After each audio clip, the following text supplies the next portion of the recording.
Ooh, you scared, you scared.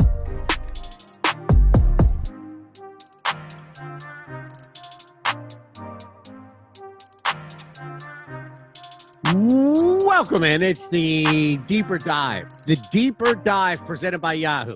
And nobody deeper than Eric Lindquist. He defines depth when it comes to analysis, when it comes to anything from a movie reference to who you should be targeting on the Houston Rockets. That's why Lindquist is here. Look, that's just the God's honest truth, all right? I can't sugarcoat it any more than that. Jordan is producing, so we'll see what type of hijinks we can get into tonight. Hit the thumbs up button. We've got 2 hours of programming for you beginning right now, the Deeper Dive and Live Before Lock. And make sure you're following along, subscribing here, as well as the Odd Shopper channel, which you know is going to get tons of reference throughout because I can't help myself. We're going to have a 3-point prop, I'm sure. Look at you, fresh off the golf course. What'd you shoot today? There was no shooting. I'm just simply dressed as if I did do such things. I'm on puppy dad duty. My wife's at South by Southwest in Austin, Texas, working for a week. And so, last night I had the in-laws watch the pups so I could go meet up with one Jordan Klein and a lot of our other Awesemo peoples. I mean, our good friend and coworker, Leslie Missick. Happy birthday to our friend Leslie over there.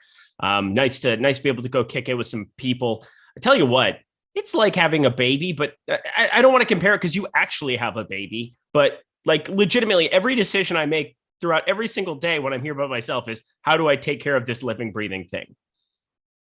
Yeah, well, here's what I would say to anybody who ever said, hey, taking care of a puppy or a dog is great practice for a child. They're as somebody full of who is yeah, exactly. There, I knew what you were getting at there. Dr. Eve, it is so good to have you here on this stream. No.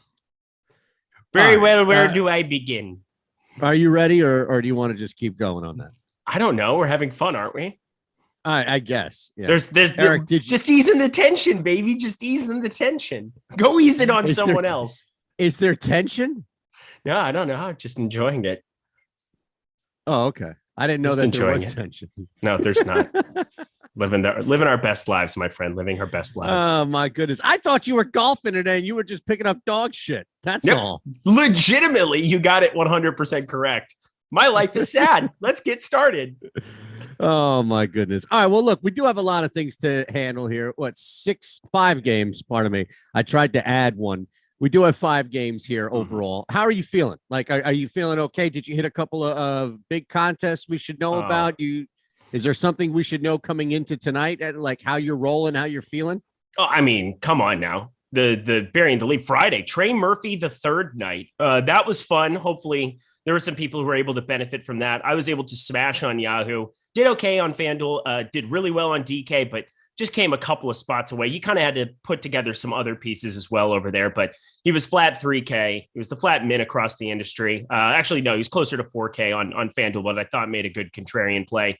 We have these Pelicans on the slate again today. Excited to hopefully kind of carve out exactly what we need to do with that situation. I think that's kind of the big one because any news we get might cut into some of the ownership from the Pelicans because as it stands right now, they are above and away. And regardless of this news, it would take like LeBron being out. It would take kind of an apocalyptic out of the middle of nowhere piece of news in order to have the Pelicans not be popular here. I don't know how much this magic value could or could not come to fruition in this first game. We got Suggs and Bamba questionable. So we're kind of on high alert. I think that also is going to help in the betting streets. I know that that's something that you've been smashing here of late as well. And so hopefully we can talk through some of these situations, give you guys some great info, and we can get that broken down for you so you can make some money this Sunday. All right, man. I think you encapsulate it beautifully, my friend. Do you have anything that you have right now that we should be aware of that's active? You know, an NBA bet or anything on the other streets, like a college bet? Do you have Purdue Live or anything like that we should be aware of? Just so the chat can help you. That's all. Well, I mean, I've just been digging into college the last week or two. I mean, everybody tries to be a college basketball tout. I just love watching college basketball and NBA. Basketball is my favorite sport, period. End of story. And so right now, I'm just on absolute Davidson sweat watch because if they don't get in, and if you get Xavier, who's playing some of the worst basketball period to get in to this bracket, I'm just going to lose my mind. It's a team that I already had some futures on. And like, we're talking really, really long odds to make the Sweet 16. So I need them to sneak into the tournament. That would be very helpful to me. But otherwise, we're just kind of waiting for that bracket to come out. It's going to be a fun afternoon for that, fun evening putting together how those matchups break up. I know that we're going to have Matt Gajewski and Ben Raza doing a show that you need to check out. Two of the best college basketball minds in the entire industry. So be sure you're on the lookout for that show. I'm looking forward to it. You should too. All right, so let's start here. You mentioned Mo Bamba, a couple of guys, and we're looking right now. I can't bet on them, so to me, they're out until they come in and they're official. If they're not on the books, then they're not alive.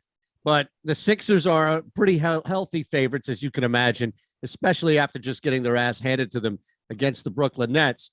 So on the road in Orlando, something to keep an eye on, though, that double-digit spread, that total is one, if not, it is the lowest, part of me, that we have on the board here. So the books are at least leaning towards a blowout. You can look at that how you want, but there's also that mega counter, which would be the Sixers come in, they struggle, and Orlando's hanging, and that's going to really provide a lot of value if you're going that route for the Magic. Let's start with the Sixers first and foremost. We've got Harden and Embiid to look at, but, there are going to be some sneakier plays in there as well, like a Tyrese Maxey or maybe even Tobias Harris to a lesser extent.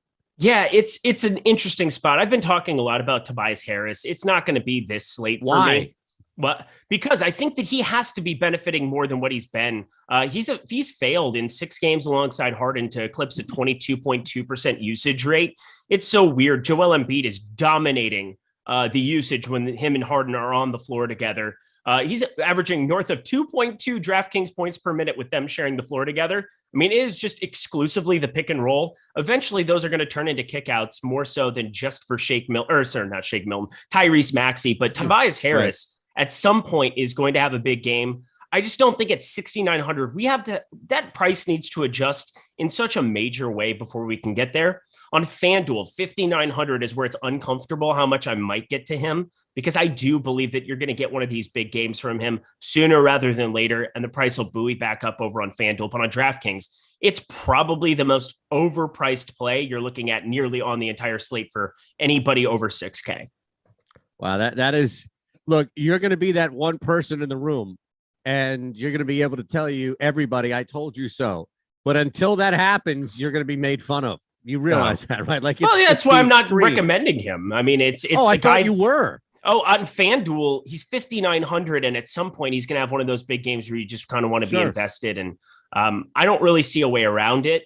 Like, you need to have some exposure. It's a small forward power forward spot that's not as enticing, I would say. I mean, you're going to get LeBron James ownership, as you should. You can play James Harden at the small forward spot, but if you're looking to find some savings in order to get up to Shai Gilgeous-Alexander, who's crazy popular at the guard spot, Trae Young, John Morant, I love for tournaments over on FanDuel. And then at center, the obvious Joel Embiid and Jonas Valanciunas, absent CJ McCollum and Brandon Ingram. If you're going to get up at those spots, you've got to find savings somewhere at the forward position. He kind of fits the mold of like a mid 5K play that just fits into lineups on FanDuel way too well to not have some exposure. We've got about 16.5% projected ownership for Embiid on DK. It's a little less for James Harden. Granted, when you look at that, for Harden, it's going to be about 8%. So do you find yourself equal, maybe over to the field? Harden is just a smash for me. 10K on FanDuel. I don't know why. I mean, he's coming off of the heels of 3 games that are subpar by his standards here. Came out of the gate hot here, but you had a Cleveland spot that's going to be difficult for a lot of people. Chicago, that turned into a little bit of a blowout, kind of took the foot off the gas there towards the end of that game on his side. And then Brooklyn, they got ran out of the gym. Just an absolute no-show. So him at 10K on FanDuel, I'm going to be well north of 26%. On DK, he's 11K, but he definitely carries some triple-double upside that gives you some massive upside. I think at 8%, I still want to be north of that too. It's him and Joel Embiid in the pick and roll. Yeah, you got to worry about blowout. Yeah, they could have some other pieces out for Orlando that maybe we get to some guys there more than what I would be at the moment. But he's just going to be a little bit more contrarian considering the Joel Embiid guy that we want to get up to at 12K. We're going to be playing a lot of Jonas Valanciunas on DK, a lot of Pelicans there. You're going to want to spend up for some of these guys, but Devin Booker is more of a priority for me at the guard spot. Devontae Graham is an obvious clear priority for everybody at the guard spot. And even Shai, I think I probably prefer at 10-3 as opposed to Harden at 11K. play multiple sites, play DraftKings, FanDuel, Yahoo, try to get some exposure there because, I mean, what am I going to say? James Harden obviously has upside. Yeah, clearly it's just a matter about spending up. That's the difference, right? And exactly. I think we've seen duds, we've seen deferring. Like, I know that there's that upside with Harden that every night you're going to get that potential upside, but we've also seen him either struggle and or defer to Embiid. So there's no real like 1A. This is Embiid, and if you're looking at him, and you mentioned just on the slate, so it's definitely going to be Embiid there. The only other guy, really, if you wanted to, and he's 7K on DK, so I don't know if that price is pushing people away, but nobody is getting to him at all, at least with our projected roster. And I get it, where if you're looking at the point, there are other places where you can go. Ja Morant, like you have spend up options tonight, but if you like that, at least think you can manage that 7K for Maxey, that can be in good spot only because there's nobody else getting to him on the field. So that's a leverage spot. I would rather play Tobias Harris. So when I said that there's nobody over 6K more overpriced than Tobias Harris, I was wrong. Tyrese Maxey is more overpriced for his situation. He had 3 massive games. And then, it's been nice to see the regression kicking because I expected that. I mean, he had 10.7% usage, 18.9% usage the last 2. And I know James Harden had those clips talking about how he was encouraging Tyrese Maxey to shoot, told him to be more a little bit more assertive in the second half. I believe it was that Knicks game where he started going, no, it was the Cleveland game where he went for 52.5, most of all of that being in the second half. So I'm looking at Tyrese Maxey as just kind of a write-off. This is really a very easy team to break down because regardless of any news, even if you got something random or wonky happening, it's just a full strength team on a slate where there's one team that's definitely not at full strength and the possibility of 1 or 2 more. I can't believe that you are recommending Tobias Harris, but you are fading Tyrese Maxey. I mean, it's not that hard. It's truly like I could not possibly be more comfortable with it. Yep. Just drink your coffee. Man. Ignore me. I know. I am. I'm here to disappoint you, Shander. That is what I'm here for. This is the first game. This is the first team. There's nowhere to go. It's your team too, so you're going to take it a little bit more personally. So glad we have it out of the way. Embiid. I'm taking it personal. Embiid and Harden, get over the field on them. That sounds great to me. And then Tobias Harris, I'm just like going to be at maybe a tiny bit over on FanDuel at 13-14%. Right. Oh, my goodness. All right, 2 things. One, I'm disappointed that you are actually recommending Tobias Harris. That's not. And to Jeffrey, you can follow me on Twitter at Shander Show. We're 9 units above. Actually, we're 9 lengths above. So we're up on that on the record, and we're 15 units. Is that like horse racing lengths? Yeah, absolutely. Okay. So I don't know what this dude's thinking here, but people pop in here all the time. So I just like to remind people you can follow everything I'm doing out there on Twitter at Shander Show, where again we are 39-30 and up 15 units on 3-point props. Nice. All right, so the magic now we have to really look at this with kind of the, as you mentioned, eye of waiting to see who's out there, who's not. So that's a big thing. But look, the good news is that nobody in the field is really getting to anybody. So if you were to look at, let's say, Wagner, like Franz, you would have some sort of leverage there at 10%. But I don't know how much you're even targeting this game, even at like a low-cost guy like Hampton, just to hope that the Orlando Magic can hang with the Sixers, because if they're getting blown out, then I don't even know how much the leverage is going to help you. Carter's a little higher, part of me. So he's the highest guy, looks like at 13%. Yeah, and I'm not even that interested in getting to him. I mean, this is probably the most unappealing team on the slate to me, maybe aside from Houston, considering they're getting a little bit more healthy, and obviously adding Christian Wood in takes away upside from absolutely every other piece. But this is just dependent. We've got 2 pieces of news. We're waiting on Jalen Suggs and Mo Bamba. If they end up both getting ruled out, we're going to have value here. You can play Wendell Carter. He'll be somebody to get over on. You'll have RJ Hampton. Franz Wagner, 5,200. Isn't that appealing still? I mean, we've seen just with the addition of getting all these other pieces back and healthy, it's just taking away from his ability to go out and shoot. 16.3% usage, 15% usage. That's 2 of his 3 games. And sandwiched between them was that Pelicans game. He only played 22 minutes, which is kind of surprising. 28.7% usage there, only 26.5 fantasy points. This was always going to be a spot where Jalen Suggs, when he got back there, was going to be able to just take away usage from everybody here. He's the priority rookie between the 2, even if Franz has been on the floor more, he stayed healthier. But Jalen Suggs would be the guy, if everybody's in, that I would have the most appeal at, just because he's 5%. There's some leverage to be had in the boom bust tool, 10% optimal rate, 4.8% leverage in that regard. I think, honestly, he would be the only Orlando Magic, beside maybe a share or two of Wendell Carter in 150, that I would get to from this team. It is just so unappealing if you get Suggs and Mo Bamba ruled in. What? Right. You can't get anything at all. Like if those, okay, so forget anybody else. If they're out, you mentioned just one guy really. Wendell Carter, if they're out, you get Wendell Carter, Franz Wagner, RJ Hampton, I think slides into that starting unit. He 3,500 or so, right? Yeah, he's cheap. So, I mean, that's the nicest thing I can say about him. And I don't know how great I feel about it, because even in those starts, there just wasn't a lot of usage going his way. 34 and 24 minutes, only 19 fantasy points there, 14.5 and 15.6% usage. Doesn't add a lot in terms of counting stats. Now, he is a guy to keep your eye on just in terms of talent when he gets an opportunity. Back in the day, he was the #1 high school recruit, went to Australia, completely played like dog shit down there, lost all of his draft stock. Denver took a shot on him. He was good in limited sample size there, but then he was in the Aaron Gordon trade. And now he's just got so many guys that he's sharing court time with that are going to get more usage or more of a priority. So it's a guy that I think you could take shots on, but not going to still be a priority for me the way that the field might.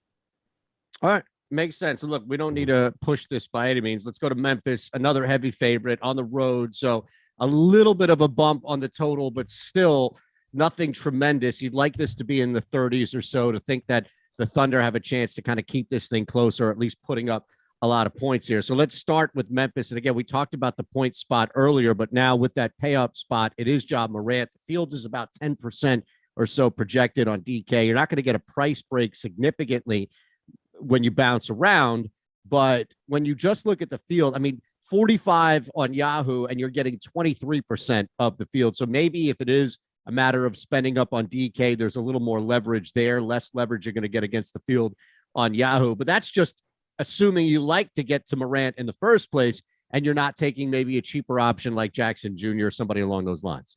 Yeah, I like Jaren Jackson Jr. all the time. It's really hard not to, because of the amount of offensive and defensive production he can add in a box score. I mean, his ability to rack up stocks, especially on FanDuel where they're worth 3, is just so valuable. And, you know, he could have a borderline asinine price tag and I would still find a path to him in tournaments, because as you know, the price goes up. He's 6,700 over there. Yeah. He's sub 20%. He's probably my favorite tournament play relative to ownership on the entire FanDuel slate. And on DraftKings, you get a cheaper tag. He's 6,300, can still add things in terms of that offensive ability.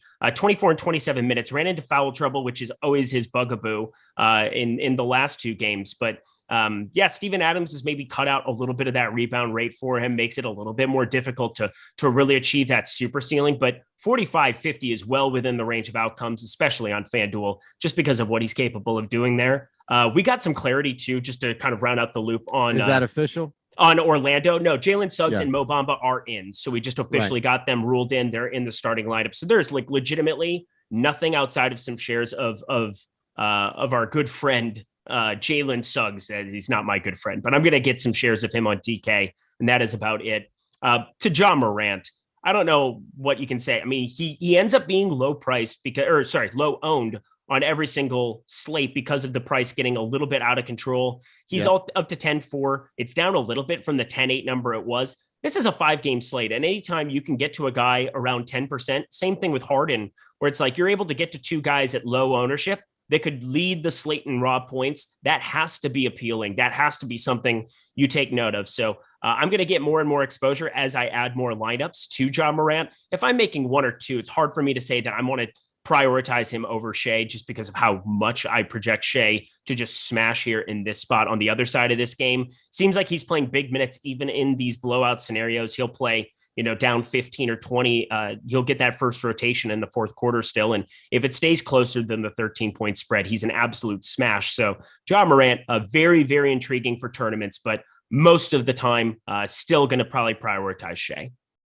You've got an option here. Again, I don't know if it's about cost and maybe some sort of leverage to the field versus just going a little bit more with the field and spending up a little bit. But there are a couple of other options here on Memphis. You know, if you wanted to go with the 4,600 type, even 4,900 with Melton Brooks respectively, or you could bump it up even more, what we were talking about in that range, that kind of mid-teen range with Desmond Bain. So you've got Morant as the pay up option. Clearly, you've got also the other option that you mentioned here with Jaren Jackson Jr. And look, the field is higher on him than anybody other than Morant. But there are some other opportunities here.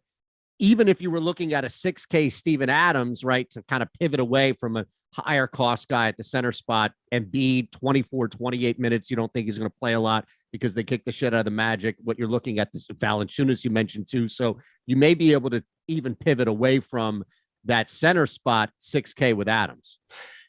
Yeah, I'm probably not going to be landing on any. So there's one big wild card in this entire situation, and I kind of wanted to have it be the last thing to talk about because there's really not, outside of Ja, super ceiling. There's no presence that's going to take away from Ja's super ceiling. Jaren Jackson Jr., a guy who can put up a massive amount of blocks and, you know, gets extra run when he stays out of foul trouble. But the big wild card is going to be Dillon Brooks re-entering this team in rotation. He hasn't played since January 8th. And I assume you're not going to just put him out there and play 30 minutes right out of the gate here. So it's hard for me to look at the rates and say that I still won't have appeal in a Ja Morant at 10% because he could play anywhere from 18 minutes. I haven't seen anything where it says minutes limit on him. We have at 23 and a half minutes here at Awesemo. It's going to be Dillon Brooks' projection that we have at the moment here. I think that that's about appropriate, but if he gets up to like 26 minutes, I actually have interest in playing a little bit of Dillon Brooks, shooting guard only, 4,900 on DK.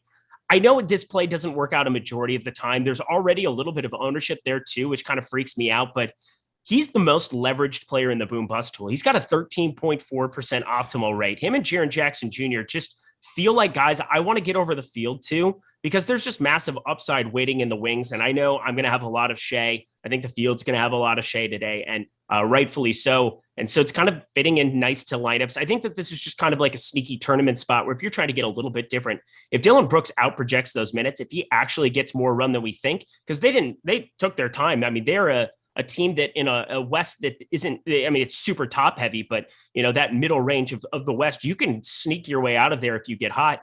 They just waited to bring Dillon Brooks back when he was absolutely 100% good to go. Look for the minutes limit there, pay attention to that news. But as it stands right now, I am well over 10% on him. Yeah, I was just looking to see, you know, Bain, you're going to get plus money to get 4 threes tonight, but I just don't know what's going on with everything you mentioned, minutes and stuff around it. Yeah. Tough one too, when you've got a double-digit line on the road against OKC, but it is not touching it, right? I mean, yeah, it's over 3.5 at plus 126. The problem, though, is that I just don't know if you're going to get enough volume for him to knock down 4 threes without him shooting 55% from the floor.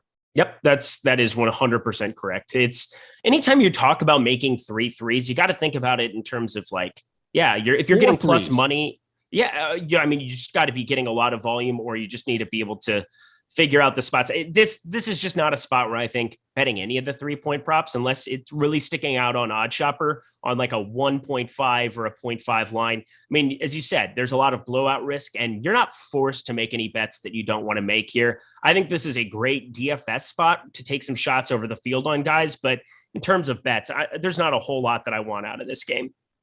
All right, so the flip side is SGA, and you're paying 10.3 up there for him on DK, but he's got a lot of following right now. Nearly a quarter of the field is getting to him, so there are only a couple of guys ahead of him. At that spot, though, we do have Trae Young and Devontae Graham at that position, so it's not even so much like Graham's the pivot and Trae Young's the other pay-up option.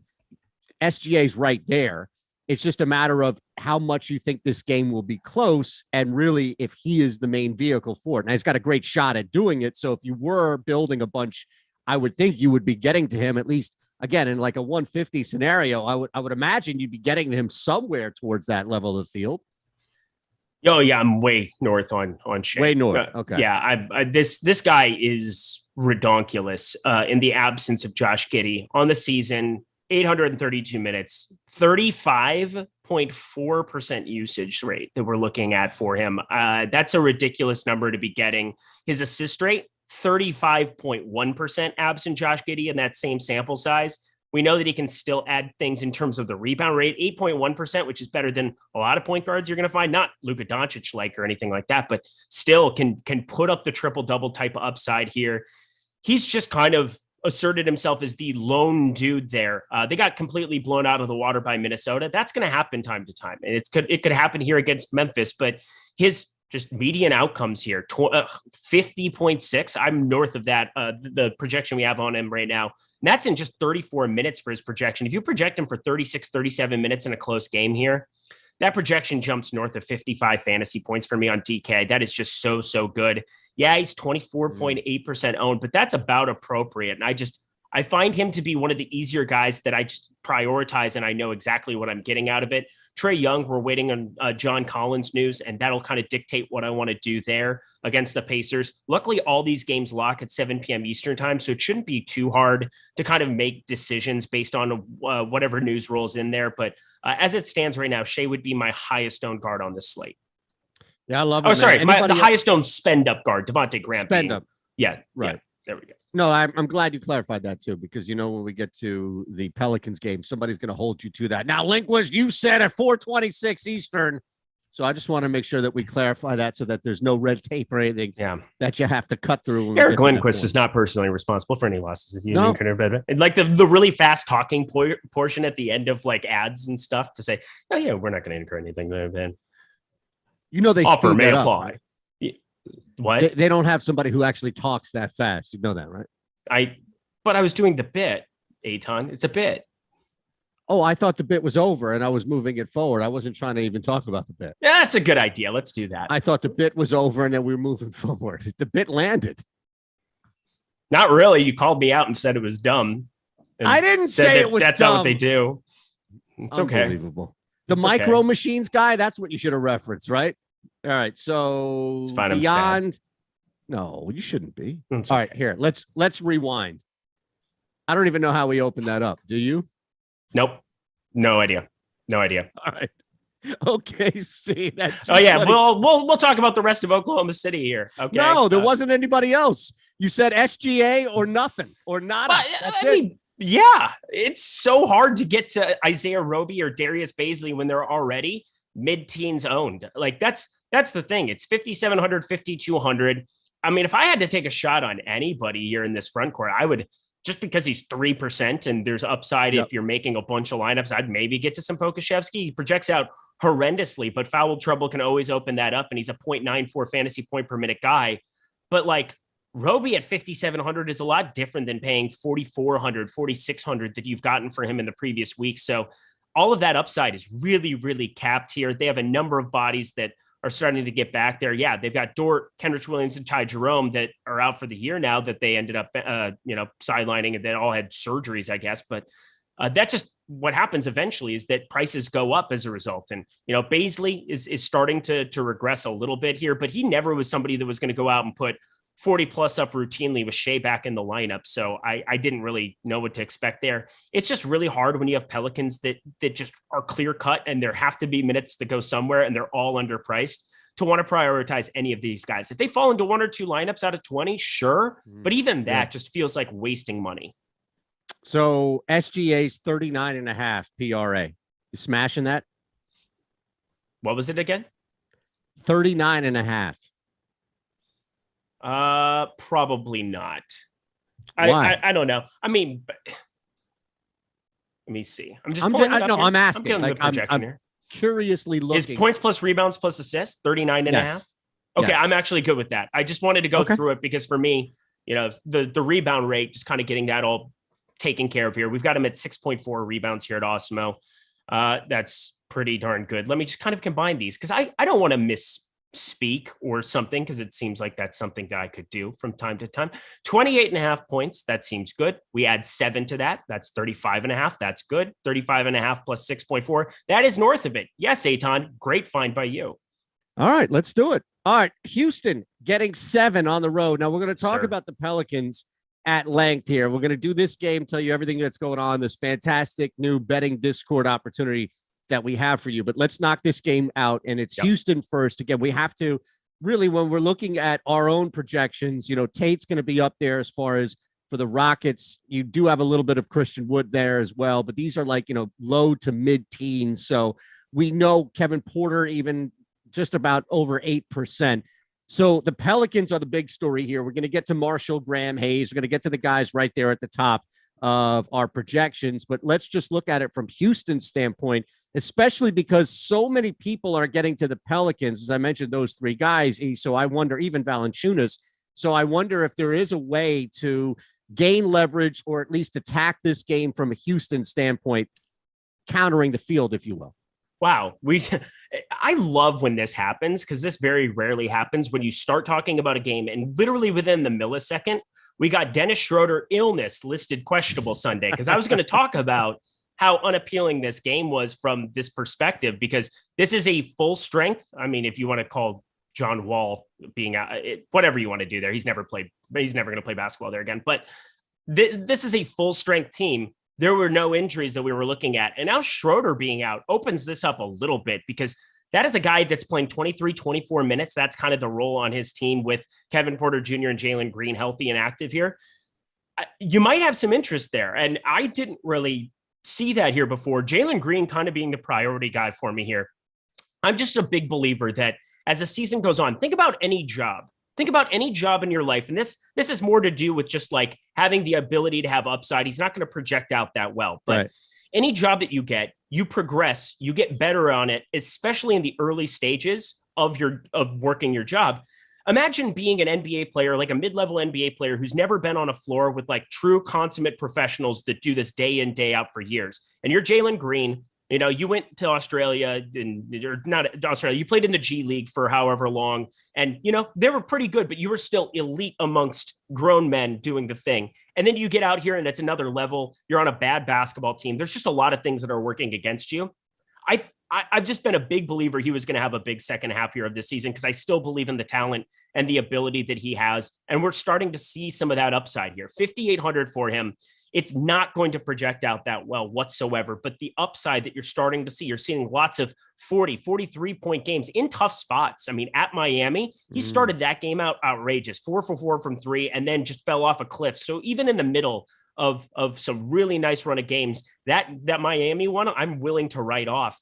In Dallas, he's going to have games where he doesn't go out and shoot it well, and those lineups are dead. But at 10.6%, and now Schroeder popping up on the injury report, I'm going to have to take a really, really hard look at him, because I wasn't really looking at getting to anything besides some shares of Christian Wood from this team. Just nothing really stood out. And now Jalen Green might be a guy that I prioritize. Yeah, I love that, man. So is there anybody else that you could even justify prioritizing on this team, or is it just mainly Green and attacking that value? Yeah, I'm looking at FanDuel, because you always have this interesting situation where you can play Kevin Porter Jr. at small forward. Yeah. And that's always intriguing. But now the price is up to 6,800. That's a big number. That's a lot different than playing him mid fives, upper fives, which has kind of been when you've been prioritizing him at the small forward spot. But still think there's a ceiling and an opportunity there against a Pelicans team. They're carrying a 112 Vegas implied total here. And, they're only 7-point dogs. New Orleans really has nobody in terms of pure talent out there besides J-Val. Herbert Jones, good two-way player. But I'm just looking at this Houston team. We're going to have lots of Pelicans interest. And now if Schroeder's going to be out, it definitely opens up some upside for those guys. Jalen Green's up to 6,900 on FanDuel. Definitely take those shots on DraftKings. Just not going to be trying to get to him at all over on the FanDuel.com, but might slide some Kevin Porter into lineups there. Don't go cute. You don't need to play KJ Moore and Josh Chris for anything. Christian Wood showing up takes away from all of that. It's nice that he has power forward eligibility over on FanDuel. That makes it a little bit easier to get into on lineups, even though Christian Wood's price 7,900, a little bit better on DK. Having to play him at center only, less appealing. Jalen Green 3+ is plus 205. He's averaging 2.5 off 6.7 attempts this month, but no Schroeder. The uptick against New Orleans, who is giving up the second most amount of made threes over the last 3 games. It's a small, but definitely relative stretch. I think I can get an extra 1.5 attempts. So I'm going to play that tonight. See, I love that, Eytan. This is where it kind of mind melds. That's the perfect kind of situation there. Alexander Bayer, Schroeder probably out. I'm with you. I assume when guys pop up on the injury report with illness, especially on a team that has nothing to play for, legitimately nothing other than developing young players, there's no doubt about it. I don't think Schroeder plays here. So I'm with you. I think we need to take that. And I love playing that on Jalen Green. That's an extra 2-4 minutes you can kind of build into his projections. He's going to look a little bit different for me across the industry. All right. So instead of me just saying, hey, you've got 5 different Pelicans to choose from and just throwing it at you, I think it would be informative and helpful to a lot of people, even if they don't realize they need this level of insight, for you to not only use, I guess this is an example tonight, Eric, but what happens when you do have a 5, 6, maybe 5 to 7 game slate, and you do have one team that is so heavily favored at the top? It's rarely just, oh, I'm all on board with everybody or I'm fading everybody. There's mix and match and there's application to circumstance. But why don't you use this example tonight to kind of elaborate a little bit more on that strategy when you do see 4 or 5, in this case, guys on one team so heavily rostered at the top? Yeah, this is obviously the most important team and obviously the best team to target on the entire slate. Not even remotely close. I mean, there were chances of getting some value to pop up. And again, if LeBron James, we had the one time where he got ruled out from being questionable. I'm going to call that the exception, not the rule. And so for me, I just have LeBron James projected phenomenally well, another guy to be prioritizing. And that just makes the Lakers really unappealing with their prices jumping up the way that they had in the absence of that one game of LeBron. Looking at the Pelicans, I don't know how you don't play a lot of these guys. Now, all of that being said, obviously Friday, it could not have possibly gone better in terms of targeting Trey Murphy, targeting Devontae Graham, and being a little bit under on the rest of the guys. I think you really need to take a hard look at every single person in this lineup today, aside from Tony Snell, aside from Garrett Temple. I mean, there's basically 6 guys that you can be taking shots on: Najee Marshall, Devontae Graham, Jackson Hayes, Herbert Jones, Trey Murphy, and Jonas Valanciunas. Jose Alvarado, I know people have been talking about him possibly sliding into a closing lineup here or there. I just don't see it with Devontae Graham getting the start here. It really is going to be a hot hand in terms of who that 5th starter is going to be. And there's really 3 guys that could close out this game in that closing lineup at the 3. You have Najee Marshall, you have Trey Murphy the 3rd, and you have Tony Snell. Now, Tony Snell, I know they kind of know what they got in that trade. It was nice to see him only play 12 minutes. It felt like an obvious spot for them to play a lot more Trey Murphy. And I think over on FanDuel at 4K, I might try to take some of those shots again. It is really, really hard to say that he can play 30 minutes at 5K on DraftKings. And that's just going to make it hard to get to. Only a 0.73 DraftKings points per minute producer here on the season. So as much as I want to go back to him, I mean, you do have the sample size with Brandon Ingram, CJ McCollum, Nickeil Alexander-Walker, and Josh Hart off the floor, where Trey Murphy is a 0.9 DraftKings points per minute player. So the opportunity could be there, but he can't be a guy that I look to. It has to be more priority than normal of Devontae Graham. And as long as Najee Marshall starts, I think he's just impossible still at 4,600 on DraftKings not to be at least at the field at 42%. It's just such an intriguing spot to really get overweight still to these massive ownership numbers on Devontae Graham and Jackson Hayes. Jackson Hayes is the absolute smash. So if you want to talk about my favorite play from this team, period, has to be him at 4,700 over on DraftKings. Looking at him at 4,200 over on FanDuel. The guy played 35 minutes, closed the game. He's blowout immune. I found that to be just like an absolute floor performance for him last time out. I know he's playing alongside Jonas Valanciunas, so the rebound rate has to take a massive hit, but God, there's just no doubt about it. I want to get way, way overweight to Jackson Hayes. The clear priority for me out of everybody else, Devontae Graham, he's already crazy owned at 5,700 on FanDuel. Impossible to not play. Najee Marshall, the best place to play him is FanDuel, 3,900. But, just to kind of like bring this all back around, it's hard not to have crazy amount of interest. You said max 3. I saw somebody say, oh, are you going to play max 3 on FanDuel? I think so, just because the upside probably is hard for me to imagine maybe 4, but because of Najee Marshall's price tag, I might extend that to getting to 4 guys over there on DraftKings. I think it's pretty clearly just 3. You're only playing 8 players in a lineup over there. I find it hard to believe that you're going to find 4 at their current prices. Everybody got inflated outside of Tony Snell, and that doesn't matter. Everybody got inflated after that last game. Definitely looking at just kind of getting to 3 over on DraftKings. You don't think you can get to 4 on Yahoo only because of price? I mean, if you look at Graham's 13, Hayes 12, Marshall 12, I mean, you could add Valanciunas at 28 and still have a shit ton of money to spend. You're just heavily targeting that game. Yeah, now, I was talking I about bring it up on Yahoo. Correct. Sorry. And I was talking kind of DraftKings. I think it's the Sure. 3. FanDuel. I'm contemplating. It's like on the fringe. I wouldn't have a crazy amount of exposure to 4, but especially if we can get a piece or two to fall through the cracks. I mean, Eric Gordon over on FanDuel is kind of a special shout out for Houston over there, just because he's 3,900. I think you can take some shots on maybe going his direction. Seems like whenever he's active, and Dennis Schroeder being out could definitely bolster his minutes. 4,100 on DraftKings.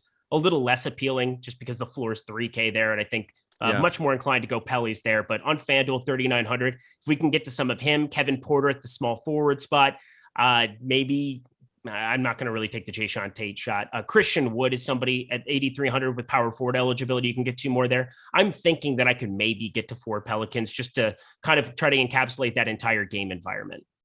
All right. And then ship and my Yahoo, Benjamins. as you said, I mean, that's an absolute great call by you. Going through some of these prices, they're just way too cheap. Jonas Valanciunas is the most expensive player on the team at 28. Herbert Jones, 19. Yeah. If you avoid them and you go Devontae Graham, 13, he's the best play on the slate. Najee Marshall, 12 is great.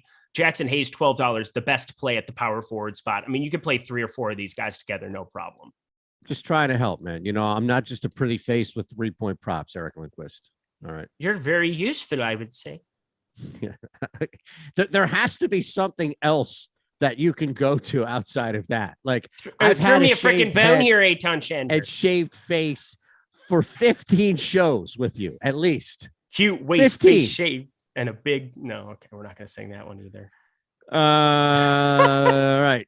Now, hold on. All right. Just get serious here for a second, because we have to tell everybody what's going on with this amazing Beer Pig Israel. I'm super serial. Now, do you want to do the read in the Dr. Evil voice and get me in trouble because you're contract and salaried here and I'm not? Like, no, I think you should talk about our sponsor, Yahoo. No, I'm talking about this premium. I'll get to Yahoo in a second. Our Discord, this new fantastic link that's below for everybody to be a part of our premium betting Discord for our picks. This new subscription. Are you familiar with this? All right, click the link below. There you go. As you should just put a picture of Eric doing that. That's fine. Click the pic below. All right. And then every day, each day, Alex Baker, Steve Buzzard, Ben Rasa, the 3 of them, the trio, are going to use Awesemo's industry-leading projection models to identify everything that you can bet for the best potential ROI. And you have a couple of days to jump on this until March 17th. You can still get a discount on these best bets when you use our coupon, not Ship My Benjamins. The coupon is Let Me See Those Picks. All right. Let me see those picks. Use that at checkout. You'll get full access for only $15. It's amazing. You don't have to just rely on my shitty picks or whenever Lindquist drops a little nugget here. You can get it from the best of the business with Baker, Buzzard, and Rasa. All 3 of them there. All right. I love it. Look at you crushing the game. And not only that, I have to say, I'm just going to give you a shout out on this show. This will be it. Your NBA DFS analysis has gotten so much better from our first show. It's crazy. So props to you, my friend. Well, I'm just using the tools and I'm listening to you and Terry and EMac and and Greg and all the people that are sick and tired of my shit. So that's all. Like, all right, enough Adapt questions. or die. Exactly right. Yeah, all right. like that.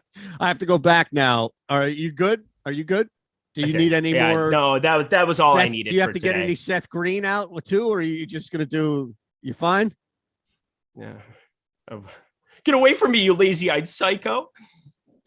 That's not bad. Thank you. Not bad. Pacers. All right. Heavy favorite or heavy dog, pardon me.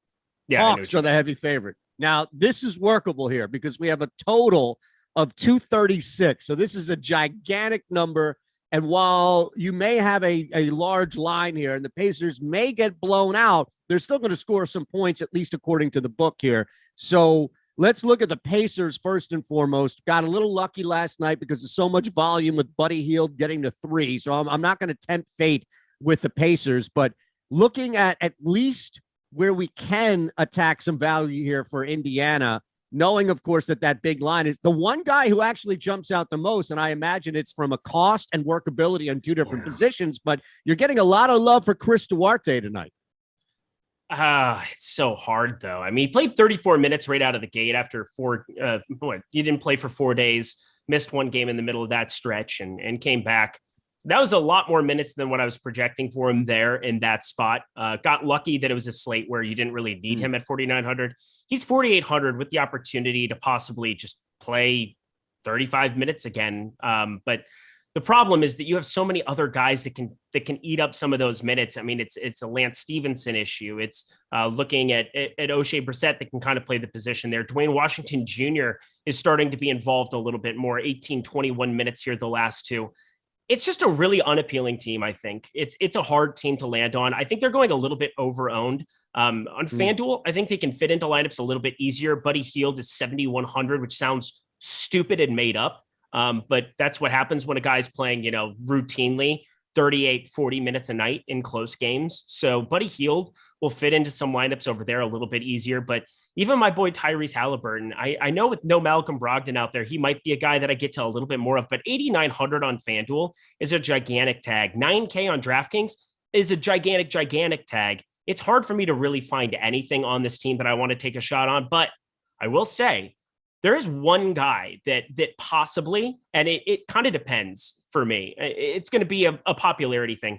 I think Isaiah Jackson is probably the sneakiest guy to take shots on from this entire team. Goga Bitadze has been awesome in limited minutes here. I think he's good to go here in this game. We'll pay attention to that news. I know he's the most leveraged guy in the boom bust tool, but Isaiah Jackson can play some 4 and 5. He's been playing 22, 24 minutes. He's been getting the starts. We haven't really seen him go out and assert himself. I think there's an opportunity in a game that he really gets off to a hot start to get up to around 25, 26 minutes. And against Atlanta, if it ends up getting a little bit wonky as well, I think there's some sneaky upside going there. 5,300 on DraftKings. Again, it's not something that's going to work out a majority of the time, but single digit ownership on a 5-game slate for a guy that legitimately averages north of 1.3 FanDuel points per minute on DraftKings, 1.25 DraftKings points per minute. That's just a gigantic rate to inherit on a slate where he's just going unowned.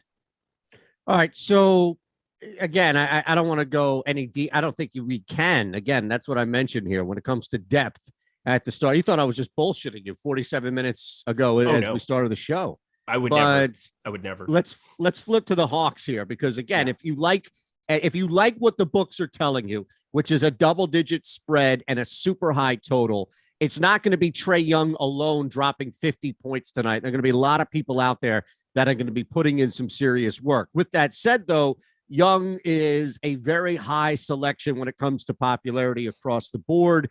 You might be able to find a little more workability on FanDuel as far as less people getting to him of the three that we're talking about here. Even Yahoo, I mean, he's pretty high at $42, but second highest projected rostered guy behind Devontae Graham. And again, that's the clear pivot for Young. So if you were just spending, and if you had this allocation there for this position, you could just be on point with the field and still get a pretty good return here for Young.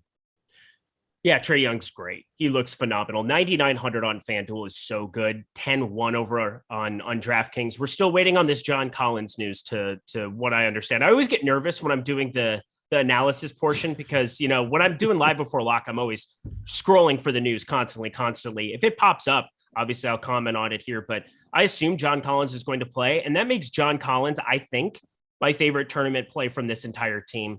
He's only played 19, 23 minutes in these last two games here against Milwaukee, against the Clippers. It's very, very strange what's going on there, but I absolutely think that he needs to be a priority for you. 5,800 on DraftKings. On FanDuel, 5,800. That is so good. I'm nervous how much I'm going to be getting to him here. I think that he really stands out as a dude to prioritize if he gets ruled in. Now, if he gets ruled out, it opens up an opportunity to get to a lot of these guys. And there's already a path to play Clint Capella, even alongside John Collins, even though I don't completely love that idea. 5,800 on FanDuel is just way cheap. And on DraftKings, 5,900. He's getting 13% owned over there. Obviously, you can play multiple centers, and that makes it a little bit easier to try to take some of those shots. But Clint Capella, he's just going to see some of these games where he gets up to 26, 28, even 30 minutes. If John Collins is out, I think he'll be very popular. But John Collins, as I have him in projected right now, I'm still getting to a little bit, but not nearly 13% of him. more of the field getting to Okongwu than Capella right now. So weird. I don't understand that at all. And like, well, you also have McGee, which yeah. we'll talk about too as a pivot. But me and my Bobby McGee. Strange. I mean, I would much rather play McGee, but I don't want to play either of them. I mean, that's you don't have to. That's the beauty of it. Isn't that? But great? Why is that? Why is Okongwu getting more love than Capella? Simply because of cost? Maybe it's Sunday and people aren't doing their damn work or something. Maybe there's something to be said there. He's played decent the last 2 games, but 19, 17 minutes. And then if you get Collins in there, there's just no minutes upside. And, if you play him on a express slate where you have these 3 games and he ends up being your point of deviation, sure. But you're not really deviating off much if he's gaining attraction already. I know people want to play some of these studs up top, but I think there's enough paths to being able to play some 4, 5, 6K players, specifically with as many Pelicans as we have in play, maybe some pieces from Houston to take some shots on FanDuel. I just don't find that to be a necessary guy to get to whatsoever, especially 15% on DraftKings is just broken. I think that's going to be like 2%, 3% come lock. All right. Anybody else that we haven't hit on this? Look, you've got a couple of guys you could get to on smaller spots here if you think that they have the capability of exploding or at least being that secondary scorer for the Hawks tonight on such a high total. Like you could target guys. Yeah, on DraftKings, I don't really see it. Like DeAndre Hunter would be the best at 4,600, even alongside Herter, who's, they both start. There's an opportunity if they go out and play well in their, upper 20s, low 30s minutes that you could see them kind of get there. But with everybody being back and active, if John Collins is good to play, it just becomes less intriguing. Now, if he were to get ruled out, sure, I'd take some more shots there. On FanDuel, it's a little bit different because you get DeAndre Hunter at 4,700. So relative to the salary structure over there, stands out as somebody you can maybe take some shots on. We've seen Bogdanovic have some massive upside games, truly out of the middle of nowhere here. Yeah. Ended up playing 39 minutes that one game. I don't expect he's going to start, but even against Indiana, which is as good of a matchup as you can get next to maybe facing Houston. I mean, they're both up there top 3 in pace and both just giving up fantasy outcomes galore, but it's just too diluted. It's too diluted of a rotation. It's too spread out. It's so hard for me to want to really overinvest any of these guys. They'll fall into individual lineups, but am I going to get to 14.5% Bogdanovic on FanDuel? Absolutely not. If I tried to make anything a shot over there, as I said, DeAndre Hunter, probably my priority for both sites, just as a guy to fit into other lineups. All right, last game, hit that thumbs up button, please. If you haven't already, got a lot of eyes on the set, so we only ask one thing, right? Make sure you hit that thumbs up. If you're hanging, it's easy. It's free. It's just the only thing that you really can do to pay us back immediately. Live before lock coming your way, less than 10 minutes. So you'll have EMac and Terry, anything new, all the latest information that's coming down right before the slate locks. All right, let's get to the Lakers. LeBron James. See, a couple of people have been asking about LeBron, specifically how you are getting to LeBron compared to the field, and you could take it away compared to all these different sites that we've been talking about. So I talked about, I love Shai Gilgeous-Alexander. That's a guy that I'm prioritizing. My highest owned stud at their current ownership is going to be LeBron James. He's at 15%, 14.8% on DraftKings. Oh my Lord, if that ends up being the case. This is just too good of a spot to, again, if this changes to 30, 35%, but even still, I mean, we're going to see LeBron James either smash here in the next few weeks, or we're going to see him sit for the rest of the year. Like there's really no in between. They have nothing to play for if Anthony Davis isn't going to be right. And if they're going to have Russell Westbrook playing as poorly as he's played this entire season, he's just a guy that's clear and obvious at 10-9 on FanDuel. He's garnering a lot of attention at 35.6%, but he should be higher owned than that. It's just so easy to get to him.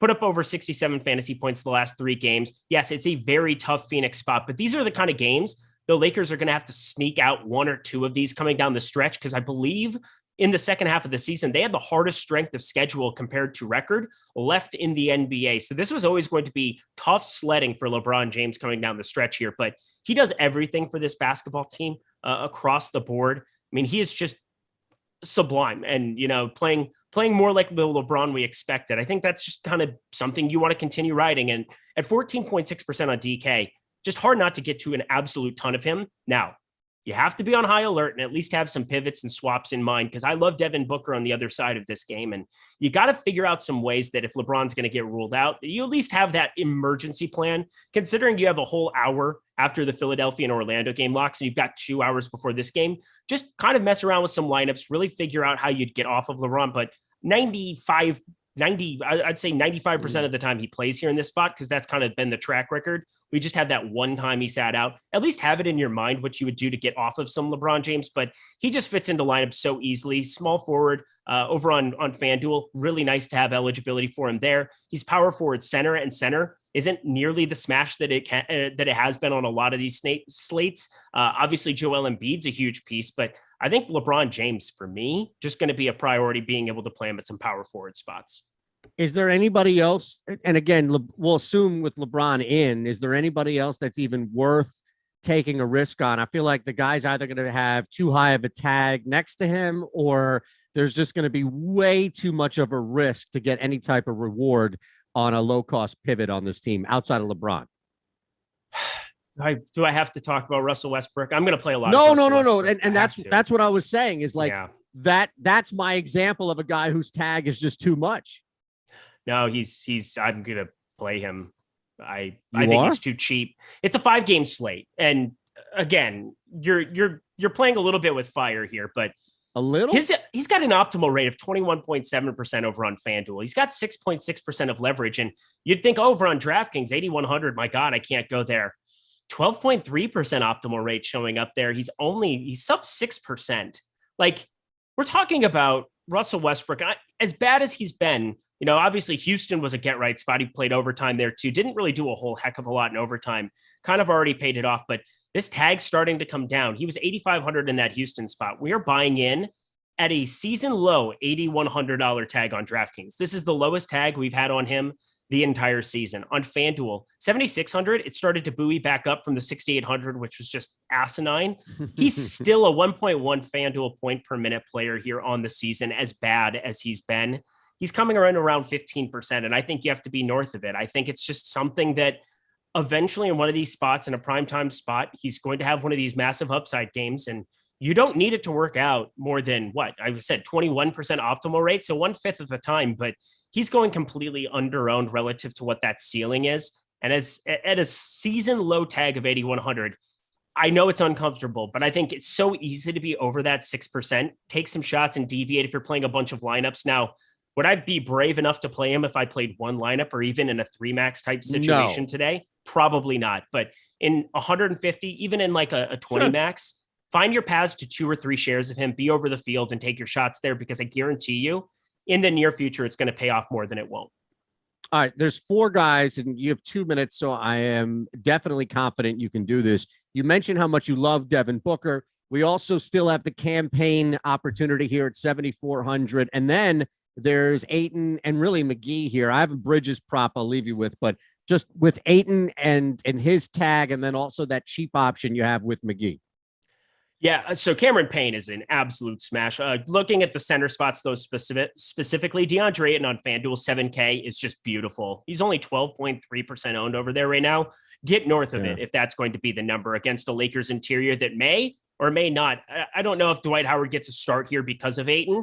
I think it's more possible than not. Although obviously the LeBron at the 5 has looked better for this team of late. This doesn't feel like a spot where they can't take some shots on Dwight Howard. And even just kind of talking through that situation out loud, I mean, Dwight Howard's not a guy to completely write off at 3,400. I think there's a definite chance that he gets a start just because of Ayton's presence there.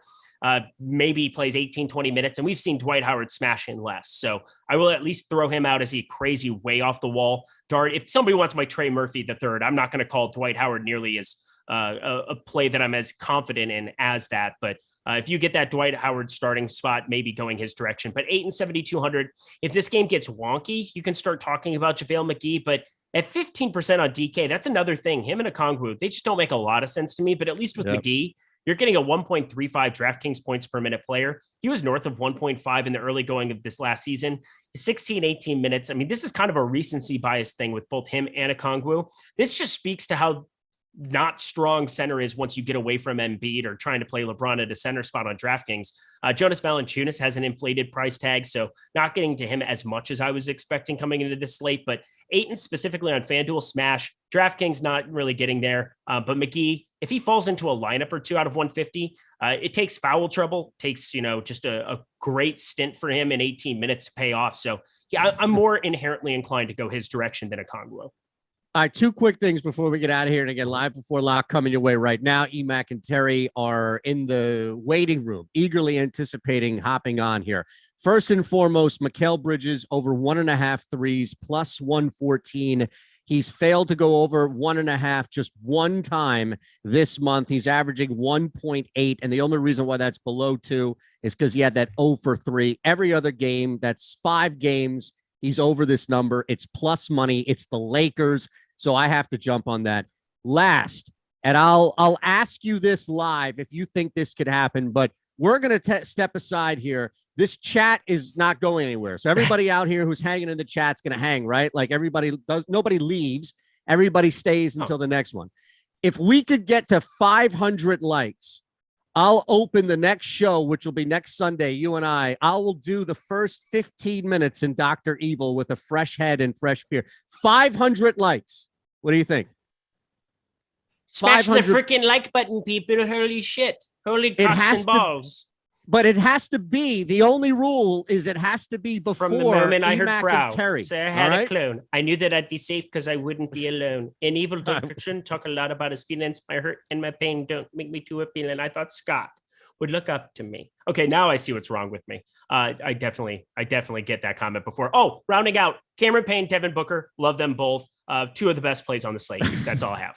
New Scott is sitting there waiting for some mundane piece of information to pop out. He's just like, holy shit, did I just hear that? I love it.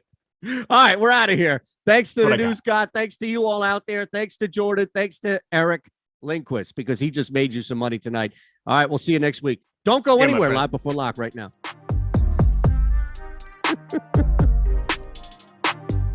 It's already at 280.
not doing an extra half hour.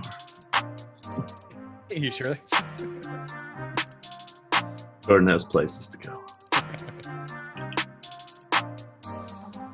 All right, Awesemo, here we go. It's your old pal EMac coming to you with one T McPhee as we get ready for a Sunday NBA Live before lock. We are going an hour early because DraftKings and FanDuel are starting their late slate, or their main slate, shall we say, at 6 o'clock. Our sponsor Yahoo's going at 7. 4-game slate there. We have the Philadelphia and Orlando game as the lone 6 o'clock start, and then there is an hour, so plenty of time to get ready for this stuff, plenty of time to figure out how you want to handle playing LeBron. Is this the bailout night? We'll talk about that because they do play tomorrow, so we've got some theories, we've got some ideas. But Terry, I'm a world traveler. Well, perhaps not a world traveler, but a traveler coming back from Nashville. One of our competitor sites, DraftKings, we'll just say it, had the World Championship NBA Finals as well as the World Championship NHL Finals, and I got to attend as a guest. It was a good time. Not bad. Yeah, you guys. I saw some images from a couple different people on social media from the different spots around the country. I think New Orleans has something going on for one of the other sites. Alex was tweeting from down there. I know you were hanging out with some of our members and some of our the Awesemo team down in Nashville. So that's great, man. That's awesome. I'm kind of jealous that I didn't take up one of my invitations to go as well, but had some other stuff going on that I had to take care of this weekend. So I'm glad you guys all had a good time though. Yeah, it was definitely a good time. Got to hang out with Jake Hari in person, nice. And his lovely fiance. Got to hang out with them for a couple nights. They are in he was in the NHL final. We got to see one Adam Ship My Money Share. He was there for the NBA final. We got to see Whistles Go Woo in person with his whole entourage.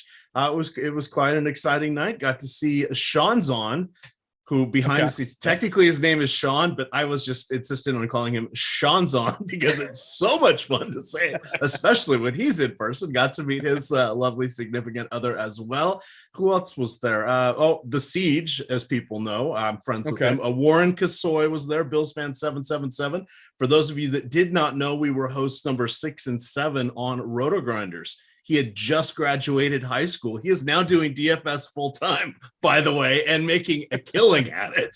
But he started out, just turned 18, I think. He was just barely out of high school on his way to university. So he was there. And a few other notables. Hat tip to our own in the Slack, J187. He was the one who invited me to go. He was a proxy for someone else. So we got to have a good time, Terry. It was a good time had by all. And then I saw, as you said, the whole group of people down there in New Orleans. So lots of fun for that. So it's always fun to meet people, hang out, etc. And thank goodness the pandemic was cured in Nashville, so we didn't have to worry about those pesky face coverings. That's very good. And the whole world's opening up that way, so it's nice. I've been able to go to the store and the movies and stuff without them on, and no face diapers anymore.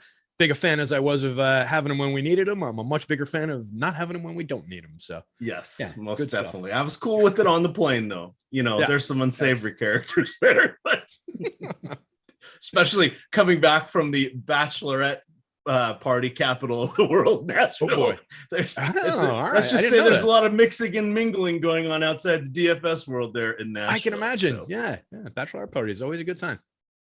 All right, so let's jump in on the fun here. We've got some interesting stuff. Nothing too crazy here with the news. I am pretty sure, like 95% sure, 90% sure that LeBron James is going to play, but we'll talk about what to do with him being on an island game way out there, because where his salary is and where everybody else is, you got to be smart about a potential 2v2 if you don't want to just YOLO on that one. So I think that's interesting. I see we've got a super chat here from Twisted Reality Gaming. We have over 7.5 on Milton.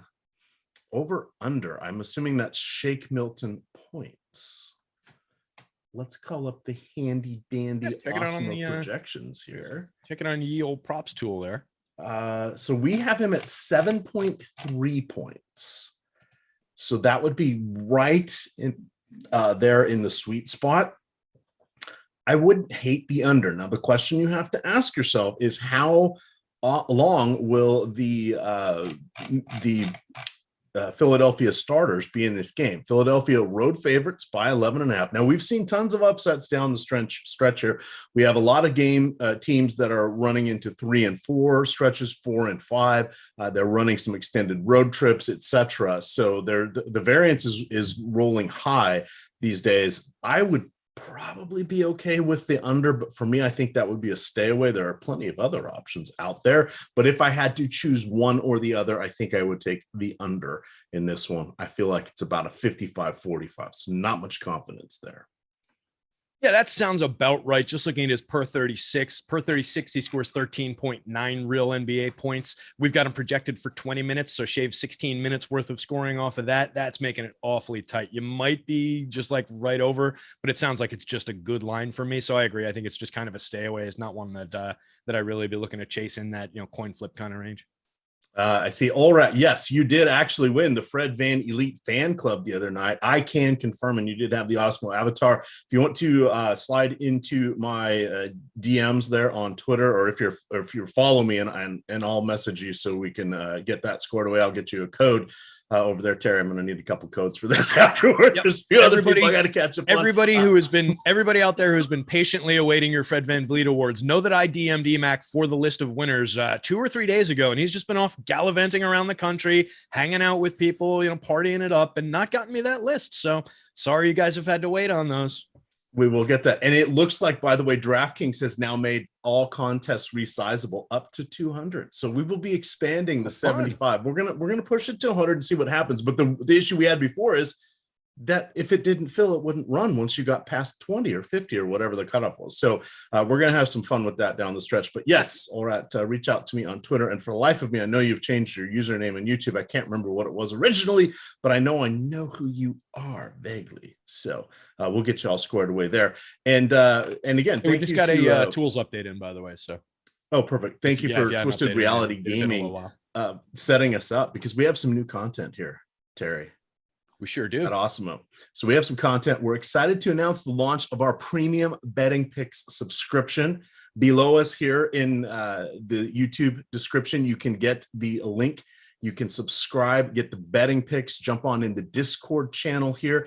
Every day, Alex Baker, Ben Rossa, and Steve, the Colts Buzzard, will be dropping in some of their favorite plays for the day. This is a separate from most of the rest of the Awesemo packages. This has been in beta for a while, meaning we have been offering the services in front of the paywall. You guys have on Shopper, but they're combing through all of that to let you know which ones they're using, and in some cases, which ones they are parlaying. Of course, that would be pretty good to have right as we head into March Madness, Selection Sunday being today and all. So up until March 17th, I believe that is everybody's lucky day, right? March 17th, St. Patrick's Day.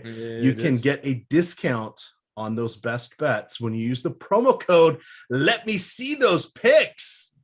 I don't think that's how they intended me to say that. That's gone wild, baby. But let me see those picks. That must be is that like a Mardi Gras kind of thing? I feel like it's I need to throw beads so I can see those like picks. All right. Let me see those picks. Mr. Baker, judging by his Twitter account with all his beads, must have been throwing around some free picks down in New Orleans. He was the one who inspired me. I did see that over there. So check that out. But you can get those for just $15. So that will be a fun one there. But let's get into the analysis here. We've got 45 minutes. Again, just one game tipping off here at 6 o'clock. It is going to be Philadelphia at Orlando. I ran a few different crunches. I'm playing tonight on DK as well as our sponsor site, Yahoo.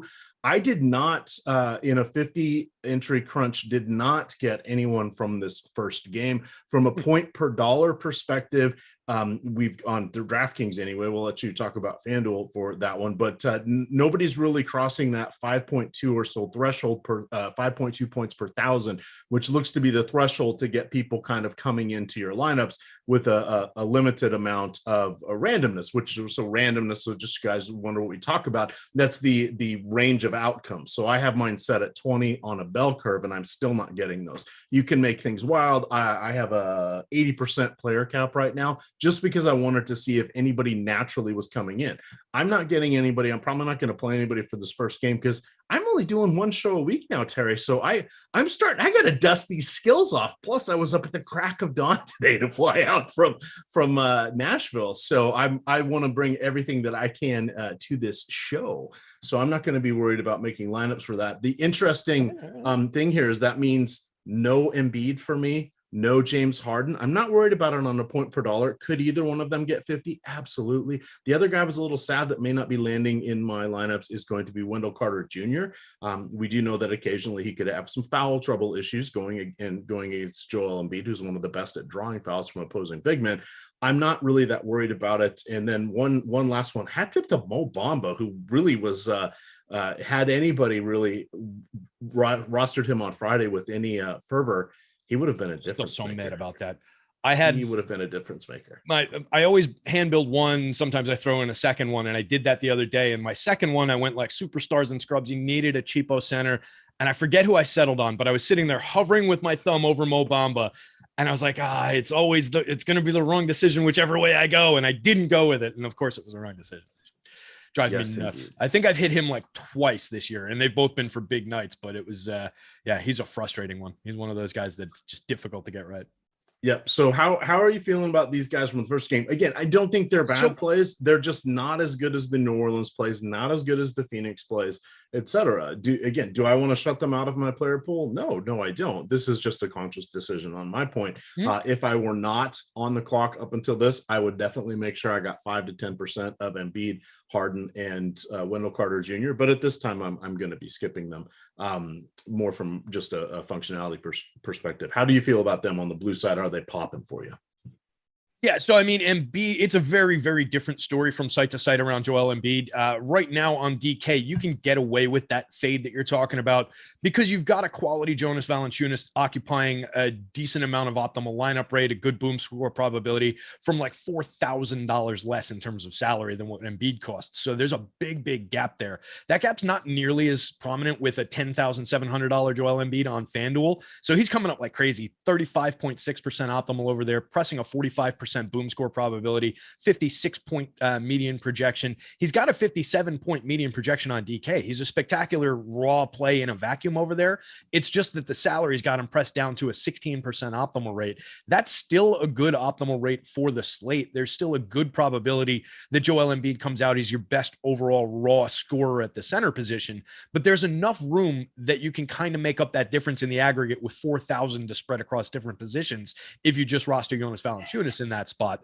So on DK, the crunch that I ran with I think 30 some odd % randomness applied to everybody.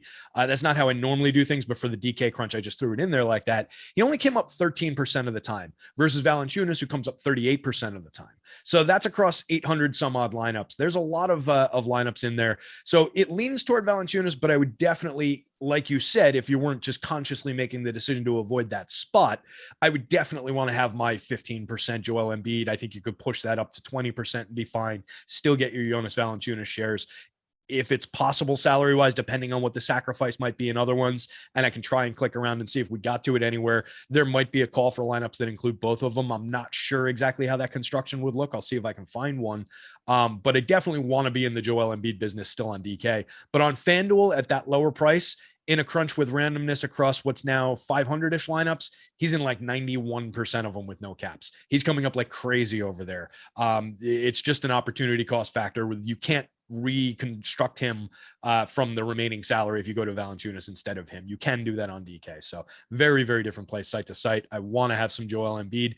As far as the other guys from that game, I'm getting some shares of Tobias Harris, some shares of Harden. Not really looking like I'm getting much of the Orlando pieces. 7% Cole Anthony might be the leader from the Orlando side. Now 8% Markelle Fultz on the FanDuel slate. Looks like he was coming through. They weren't standout plays. There weren't anybody I was looking to get to on DK. Yeah, handful of RJ Hampton shares, handful of like Suggs shares. None of this has been curated for anything. This is just purely off the top with some randomness. So Embiid is the important part of that decision that you're making. And on mute there because my dog was barking. Yes, that I would totally agree with there. This is a play where could I be limiting myself by not having them? Yes. again, actively me playing them, I would not be getting over the field on these guys just because there are some more intriguing options. We do have some Is news here. Valanciunas your primary center target for those lineups that are not including Embiid on DK? Yes. He will be in there. Christian Wood has the opportunity. LeBron James is also center eligible. There is the ability to utilize LeBron and create a rule in Fantasy Cruncher, not having DeAndre Ayton, but or Cameron Payne or Devin Booker, but making some other player from that game at a lower salary be in the lineup with LeBron. And if anything happens to LeBron, you can cost average down. You can get Ayton and upgrade whatever you have. You don't have to pick a complete scrub by any stretch. There's a couple guys there that are relatively discounted enough. I figure I'll probably make 30-40% of my lineups like that. It looks like a lot of my lineups are already going to have, if I make that rule, that will still have one of those other primary 3 spend up guys from the Phoenix side in there. What I don't want to do when I utilize LeBron is have him by himself, have to pivot away from him and just leave all sorts of money on the table, especially if he ends up in my forward spot, which it looks like he probably will. Which is a much more critical concern on DK, where LeBron is 11-8 and Booker is 9-2. On FanDuel, LeBron's 10-9 and Booker's 10-4. If I have to make that pivot, I mean, they're different positions, small forward, power forward, shooting guard. So you have to leave the room to be able to make the positional swap. But salary wise, if I have to make that swap, LeBron doesn't go. And I just, even if I'm leaving the 500 on the table, it's still viable at that point. I'm not destroying lineups with that much salary. And if you're not spending it appropriately on the DK slate by making that secondary swap, that's a big, big difference. Right. And let's talk about the LeBron real quick, and then we'll circle back on the Collins being out news here, and then we'll break down some of these other games. I know that we are the live before lock and we need to be bouncing around. We shouldn't really get too much news that's going to surprise us. We're going to go a little more analytical today, only because we are a full hour earlier. For those of you that would normally tune in this time and expect a deeper dive, hey, they just went. There's going to be plenty of time to go back and listen to everything. Because there's, again, after this first game locks, there's no games for another hour. So we've got all sorts of time to cover this. So this is the critical stuff to talk about, guys. Yeah. I mean, anybody can answer a 2v2. You can look at the tools and answer the 2v2s yourself. Like, talking about stuff like this, sometimes it might seem obvious. Sometimes it's stuff people have never heard about before and wouldn't be thinking about doing. And it actually becomes critical to lineup construction. So this has always been my preference for how to handle these shows, to be honest. Yeah, and the reason I'm saying this with the LeBron, I made lineups with just saying, hey, somebody else from that game in it. It was bringing in the high expensive guys because they're good point per dollars on DK. That's not helping me then reallocate LeBron money. So EMac, why do you think LeBron may sit? Well, I don't, but I didn't think he was going to sit in this entire stretch because the Lakers were coming into a series of games where they were getting every other day, and then starting tonight, and then they play again tomorrow back at home against Toronto was going to be their first back-to-back. But LeBron sat 2 games ago. He's carrying the Q tag. He's going to have that for the rest of the season. Is he really hurt? I don't know. Probably. He's 37 years old. He's carrying a heavy load and he's banged up. Is he hurt enough to not play? I don't know. They may decide a game to game that this is just not the spot. I thought either tonight or tomorrow was going to be that spot, not the other one. But they're running out of time, as Eric pointed out on the other show. So the things that I wanted to point out here is, and hopefully it's did not get cut out of my article. We have the Lakers are looking at one of the toughest schedules for the rest of the season. They really, really, really can't afford to screw around. This is make or break time. And for them, they're going to ultimately be in the play-in game. Okay, we understand that. But if they can get into the play-in game 7 or 8 seed, they just have to win one game, and they have a chance for an out. If they are in the bottom 2, they have to win 2 games. That's a tougher ask for them than anything else. So I think that while there's still a chance, they're going to keep playing. I would suspect they play. I thought they were going to play tonight, and LeBron will play tonight, and then it would be dicey tomorrow.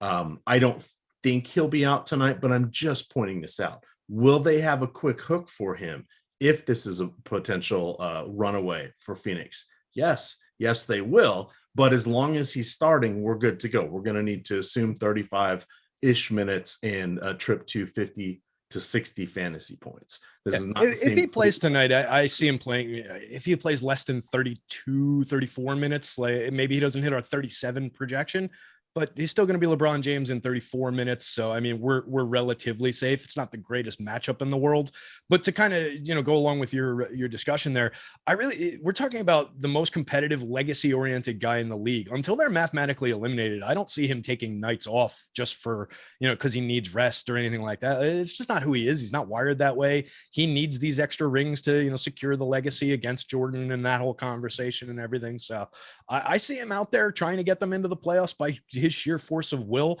I think he's a strong play tonight. He maths out pretty strongly in our probability metrics. Better on FanDuel, just like Embiid, he's cheaper on FanDuel relatively against the higher cap. He's 10-9 at small forward, power forward. On DK, 11-8 power forward center. It does knock his optimal rates down a little bit, but he's only owned 15% of the time versus the 36 he's getting on FanDuel. So it's like kind of a nice, I don't want to call it fully sneaky, but it's a little bit off of other people's radar. So I definitely want to get to fair shares of LeBron James on both sides tonight for sure here. And I'm not really sweating the playing time thing. Just have a plan, like what we were talking about. And again, this was more to talk to make that pivot. Yeah, this was more to talk about the plan. What have we said countless times? Weird stuff happens on Sunday in the NBA. It just does. Guys go out. Guys decide they don't want to play. They need a break or they need a whatever, and their reporting isn't as great as it is. We just happen to have one island game. If this thing was trickling out throughout the rest of the time, wouldn't worry about it. If LeBron was a 7:00 game, we wouldn't even be talking about this. But this is the kind of stuff that's going to help save your bankroll, especially for someone like, Derek Dominic, who may want to pay attention to some of these nuances here, because this is what's going to save you, not whether we like a player or we don't like a player. Love it. Gotta call it the out. Truth. Yeah, no, it very much is. I mean, these are the important, critical things to talk about. And, we've got the other 3 games. We've got the 6:00 game, then the other 3 lock at 7. It's not like we've got an 8:00 game even in there to kind of float the news. Oh, LeBron's a star. We'll hear early. We might hear early, but it's probably not going to be between 6 and 7. It's probably going to be between 7 and 8 when it's already too late to get to any of this. So, yeah, I think it's an important piece of news to talk about off the top here. Way more important than trying to figure out which one of these damn Pelicans is going to be the most valuable. I'll tell you that much. Yeah, absolutely. So wrapping up the rest of this game. So Booker, Ayton, and Campaign, all amazing. They're doing the heavy lifting for Phoenix here while Chris Paul's on the shelf. Since the All-Star break, none of the games with Chris Paul, clearly. The Suns have a 5-4 record.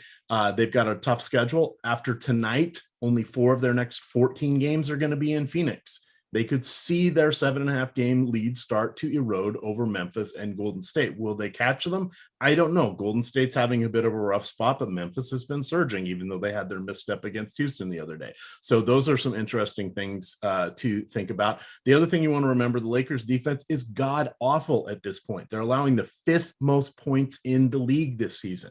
A 113.2 per game. They're just a mess. From the rest of the Phoenix, you can look to JaVale McGee, Landry Shamet, Jay Crowder, Mikal Bridges. I'm not really a fan of Bridges, but he's been taking a few more shots with Chris Paul not there and with Cameron Johnson out. And he's someone that he plays a gazillion minutes because he's an amazing defender, but he doesn't always do a bunch of other stuff. Now that he's getting shots, he's at least in play for 30 to 35 fantasy points instead of 20 to 25 fantasy points. That's a huge difference for him. Easily the lowest per minute player I've rostered the most all season long, Mikal Bridges, without a doubt. He always finds his way into my lineups just by virtue of like the playing time. And he never projects out great because he's a 0.75 per minute guy. But like you're saying, he's been uptick to a 0.87 over the last 3 games in 37 minutes a night and just reliably plays a hell of a lot of time. And he's a valuable contributor just in being scrappy and being out there and grabbing some rebounds, stealing the ball. He compiles some fantasy points in interesting ways. On the right night, he's always at a good price, and he's always a little, foundational building block that you can kind of wedge in there as an inoffensive piece. He's like, he's like an old Ziggy comic. Like, he's totally inoffensive. He's not gonna wow you. He's not gonna, really hurt you at all. He's just there. And that's what he is on every slate. And that's why I like getting to Mikal Bridges from time to time, and probably way too often. All right. Wrapping up the rest of the Lakers, then we'll hit the news that's coming in. Russell Westbrook. Yes, he's incredibly infuriating. However, his salary is keeping him relevant because we care about fantasy points per dollar. He is still in play. Just pretend his name is not Russell West. No, let's pretend his name is Russell Westbrook and not Westbrook.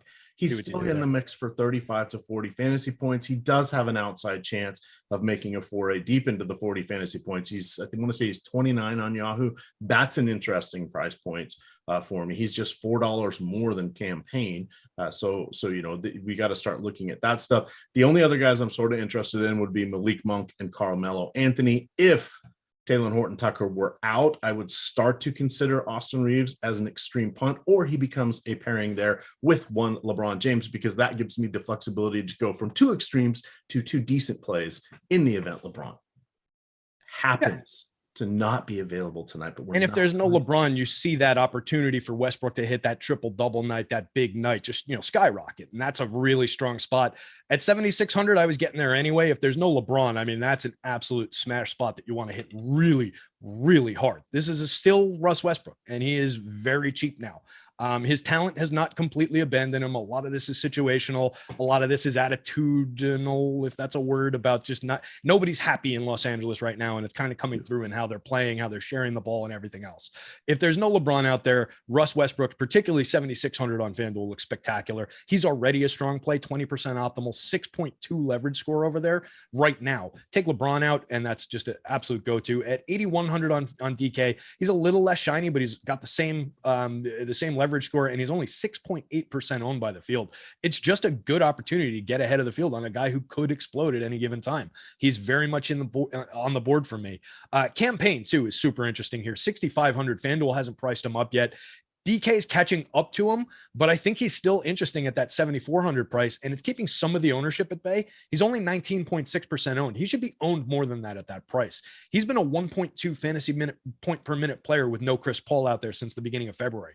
That's a better rate than what Russ Westbrook has put up for the entire course of the season. Wessel? You wanted to say Wessel? Wethel Westbrook. Wethel Westbrook? They like Baba Walteth. For a joke that only you and I probably get. Bean Dude gets maybe that Bean one. Dude in chat. I just think there's a spectacular opportunity even at the higher price for Campaign to still deliver. I like him playing alongside Booker. I like Booker in this spot. There's a lot to get to in that late game here. All right. Let's hit on the no John Collins. He has a sprained finger and a sprained foot. That means we're going to be looking to Trae Young. I think he's an outstanding play at $42 on Yahoo. This is a back-to-back for Indiana. They got by a shorthanded San Antonio squad last night, a 119-108. Now they are on the road. Trae Young's been pretty well locked into a $40 to $43 salary range there on Yahoo.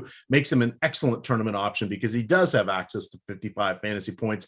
Indiana, over their last 15 games, is allowing a 117.4 points per 100 possessions, which is the second worst defensive efficiency in the league. While we don't necessarily worry about matchups or prior matchups, I do want to point out, because the Pacers have changed dramatically. We don't have John Collins, etc. But Young has already lit up the Pacers twice in 33.2 minutes per game. In that pair of games, he's averaging 33.5 points, 4.5 rebounds, 10.5 assists, a steal, and a block. Gotta love that. You can also throw in Tyrese Halliburton at 34 on Yahoo. Capella, does he start to improve in your mind? Do you look to Kevin Huerter, who has just been raining down the threes, especially in clutch moments late in games? What do you want to do with the rest of Atlanta? I'm sure you're going to concur that Trae Young is emerging as probably a top 5 option already tonight. Yeah, I'm just tossing in. It looks like we just got our update in to account for that Collins news. So haven't completely gotten him out of my sheet here, but let me see. Yeah, all right. I hit the little function F9. I got to have this thing on manual updates when I drop things in here, because otherwise my sim goes crazy. So now that we're looking at the fresh board, I mean, Capella was an obvious call. I thought I agreed with what Eric was saying earlier. It was kind of sneaky and interesting regardless. And now I think there's just plenty of focus on him. 5,800 on FanDuel, 59 on DK, coming up optimal in the mid-teens. little tiny bit of leverage, low just overall raw ownership, 12% owned on the FanDuel slate, 18% owned on the DK slate, where you can play multiple centers. I think you do have that opportunity cost issue if you're playing him over Embiid on the FanDuel slate. Playing them side by side is viable on the DK slate, but I would reserve some shares on FanDuel for Clint Capella just to spread around some of that. He looks strong here now. Trae Young, absolutely smash at the top of the board on the team for both sites. 10,100, 9,900. The salary is around where it should be, but he's one of the guys on this slate that can go off for a 60-point upside and has the opportunity to do so. 33.4% usage under normal circumstances with a 1.31 per minute mark. Seeing a little bit more usage potentially with no Collins out there. Yeah, you got to love the spot for Trae Young. Nice projection on him across the board. I would absolutely try and include him in lineups pretty much regardless of situation, regardless of ownership at this point. I think it's a great spot. The other guys kind of break down as like, fair value, mid-range guys. The guy who's standing out in terms of the optimal rate to me on FanDuel is Bogdan. He pops up to a 20% optimal rate. You get Hunter around that rate. He was floating in that territory already. He's strongly optimal. Bogdan is slipping a little bit below with the leverage mark. He's at a -3, while you get Hunter at a 6.7. So I think the difference there in the popularity and the cheaper guy coming in with the stronger leverage score is very interesting. I think that might lead me to more shares of Hunter over Bogdan, despite what the optimal lineup looks like. Bogdan squeezing out a little bit more optimal rate. Herter's on the board kind of as a mix and match piece. On DK, all of those guys are floating in the 18 to 20% optimal range.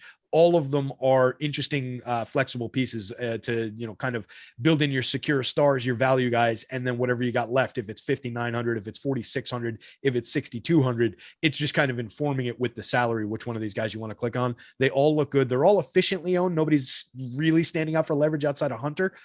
So, maybe you consider him for some leverage and then just grab these guys as their own because they do look good. Do you think Hunter is just biding his time to get in some more production? Say again. Sorry.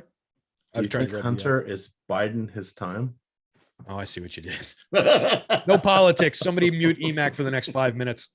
I'll take over.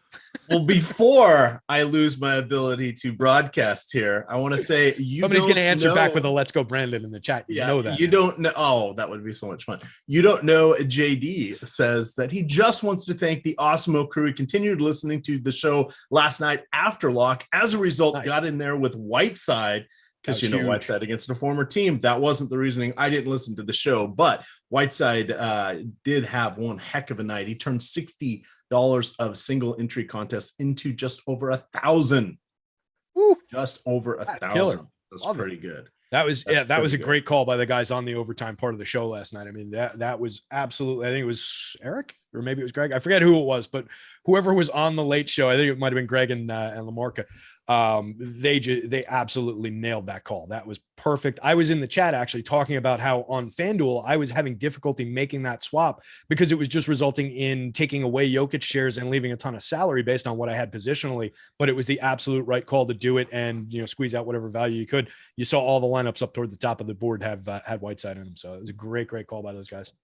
All right. Eric Traub says, let's go EMac. He's the one that answered that one correctly. There we are. We're just having some fun game. Look, can we all get together and enjoy DFS? That's what, just be nice to each other. Let's try to be civil. Let's get along for this short moment every day. And then we can be divisive about everying else. That's why we try and keep that stuff out of chat entirely so that, nobody gets bogged down. It's not trying to say, hey, you're right, you're wrong, or any of that stuff. It's just, hey, let's not worry about it for 20 minutes, for an hour, or whatever we got.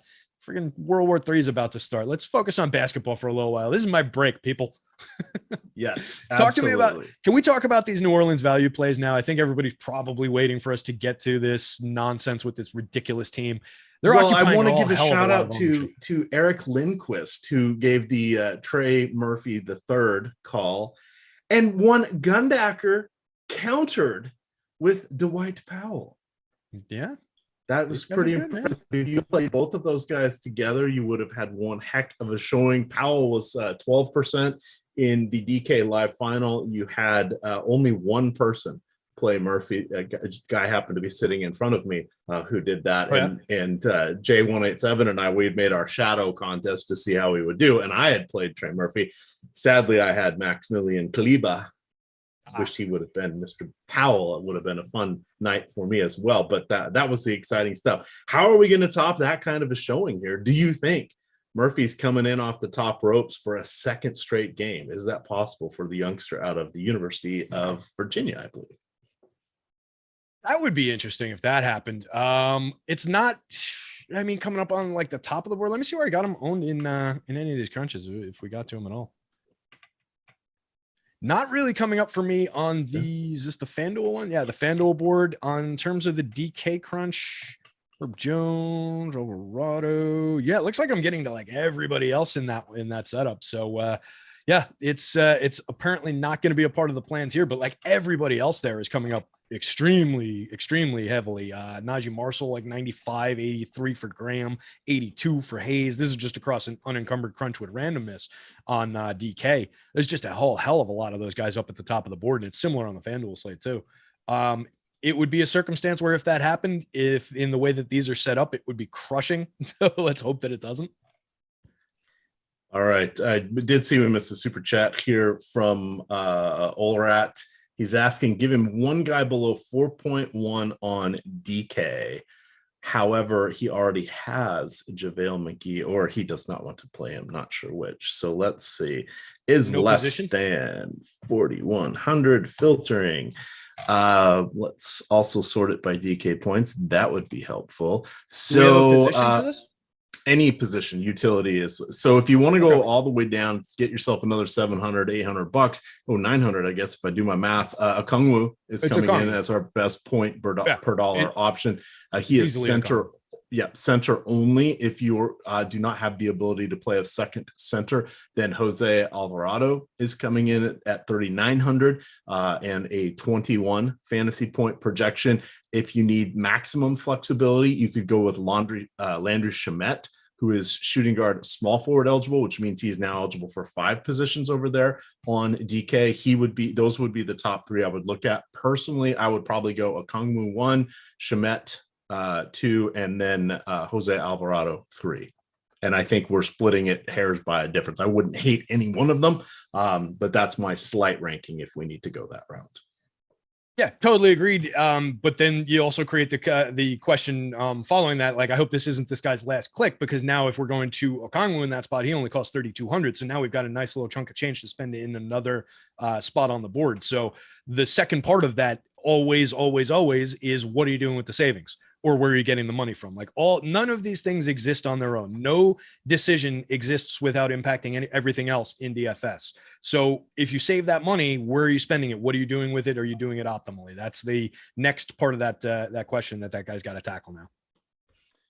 All right, so talking through the rest of New Orleans, just kind of hitting them at a high level. Of course, CJ McCollum is out. We know that he's got a couple more days in the health and safety protocol. Brandon Ingram's going to be out for the next week. He's going to slated to miss at least 4 more games with the hamstring injury. So we can go back to Devontae Graham. He'll be getting another spot start most likely. We already mentioned Jonas Valanciunas coming in as one of the best centers. Then we've got the mix and match crew. We hit on Trey Murphy. We mentioned Jose Alvarado. You've got Herbert Jones in there, Najee Marshall in there. But I feel like I'm missing somebody. Guillermo Hernan Gomez. You can also call him Willie Hernan Gomez. He is in the mix. You've got Jackson Hayes. The one thing you want to remember about their front court, Hayes and Joval will play together. If you look at the last 5 games, Hernan Gomez and Joval have not shared the court at all. That is with them being shorthanded. So we'll have to see. And in the last game, Joval did not play after about 9 minutes what do we say? Let's rephrase that. With 3 minutes left in the third quarter, he never saw the court again because they were getting crushed by Charlotte. I would not worry about that at all. They know that Joval's going to have to carry them while they're missing their other 2 primary offensive options. So don't worry about that. Yeah, I wrote about Valanciunas on the site today. I love the spot for him. The only issue was the opportunity cost against Embiid on the FanDuel slate. On DK, I think you fire away with Valanciunas shares. He's a very nice play at 8,300 on DraftKings. I finally got Trey Murphy to actually pop up on my sheet. I'm not sure why. I think he's not in our minutes projections, but he is on our boom bust tool. So regardless, it looks like we've got him coming in around 4.3% optimal on FanDuel, 0.9% optimal on DK. and he's getting owned by like 5% of the field on the DK slate and like 13% of the field on FanDuel. Looks like people are kind of rushing to go to the the recent hot hand, maybe a little recency bias there by the field. It's putting him at a -9 leverage score, and we've got him projected for 18.5 FanDuel points in the median, 19 DK points in the median. I don't love the spot. He could get there again if he gets the playing time, but all the other guys on this team are rating out better. So it's taken an extreme dart throw based on how we've got the numbers right now. All right. And then just to be clear, it's Hernan Gomez and Joval that do not share the court together. I agree. Jackson Hayes and Joval start together. They have for the last, 8 or 10 games.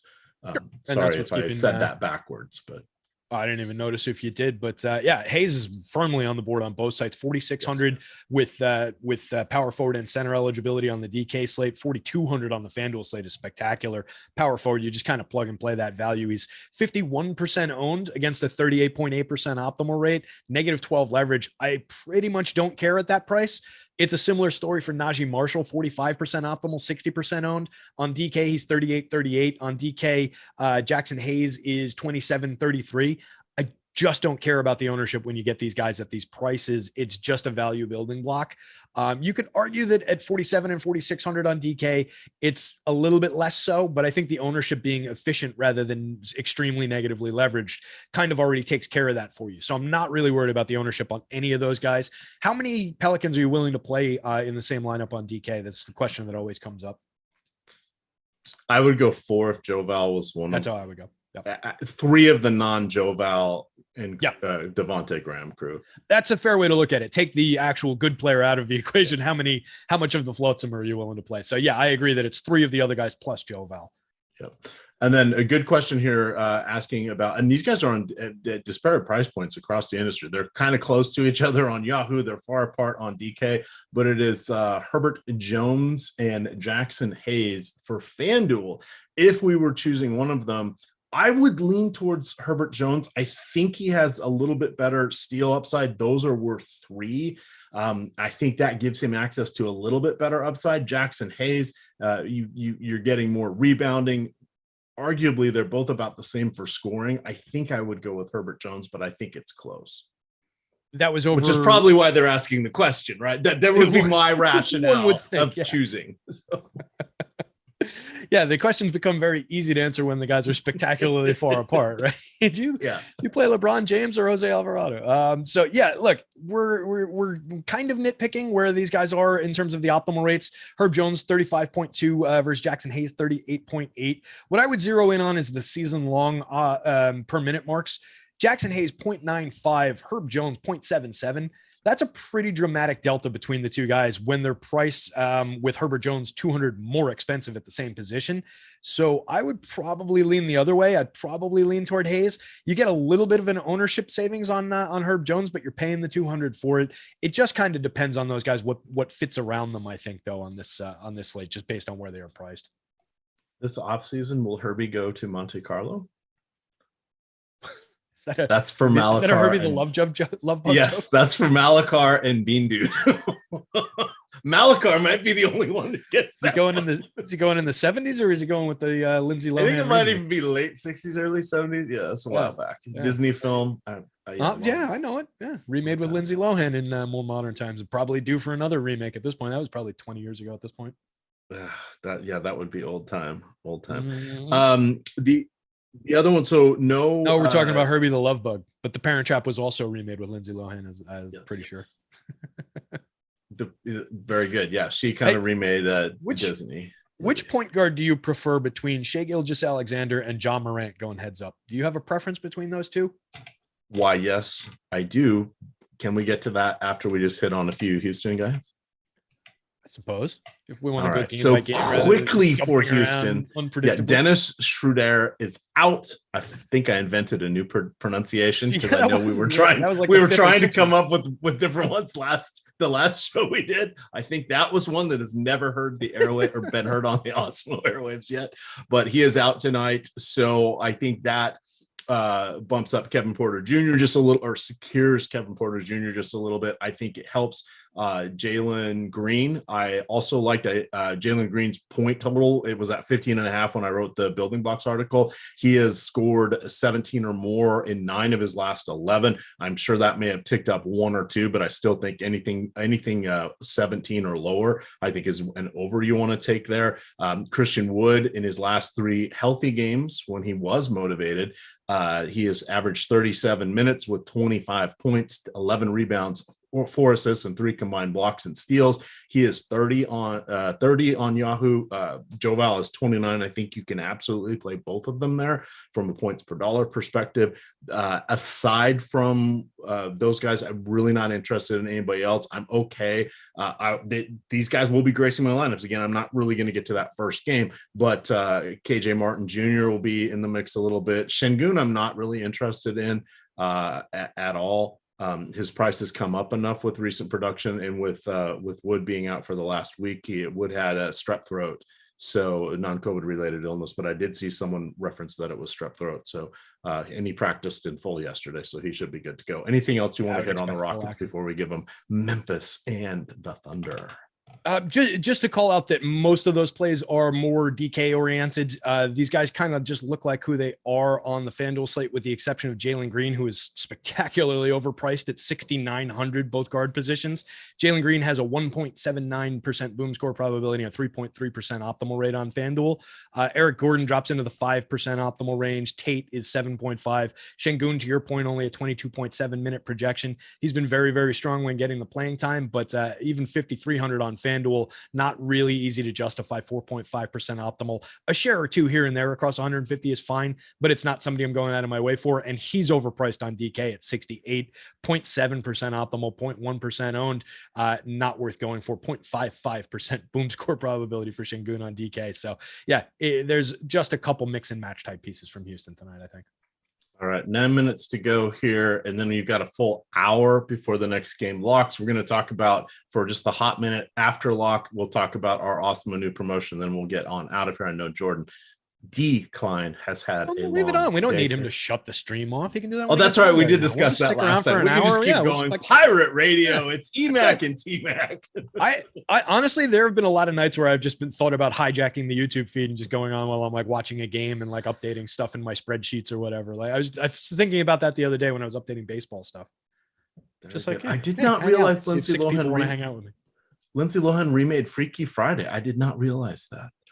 Yeah. I only know the Jodie Foster version of Freaky. Well, and then the other 17 knockoffs of it. So it's sort of like Freaky Friday's like a modern day Shakespeare play called Romeo and Juliet. Not that it's a Shakespearean type play, but in that it's been remade a gazillion different times. Like right, it's literally a gazillion. This is the apex of our modern culture. Absolutely. Bean Dude doubles down, triples down. Apple Dumpling Gang, the Shaggy Dog, Flubber. He's in the spirit of things. Malakar got that one. So he's good on there. So here is the key things. You mentioned John Morant or Oklahoma or heads up. I want to hear your opinion. Heads up between those two at the point guard spot. So I ended up landing slightly on Shai Gilgeous-Alexander. Here was what I wrote in the building blocks, just real quick. I said, just quickly skimming it, Memphis has an average defense, but they are playing at a top 10 pace. They're making them a team to target with premium fantasy options. That, of course, would be Shai Gilgeous-Alexander. He should see 34 to 36 minutes as long as this game is competitive. And by the way, this one is at home. He tends to get a few extra minutes at home for, I can't remember if they have full fans or limited fans there. Josh Giddey is out over the last 2 months. Giddey has not been out for that amount of time, but since Giddey has become really good and also been out in that 2-month stretch, Shai Gilgeous-Alexander is averaging 35.2% on his usage. That is worth 1.54 Yahoo or FanDuel points per minute. I think you can play him and Ja. Ja is actually $4 cheaper on Yahoo.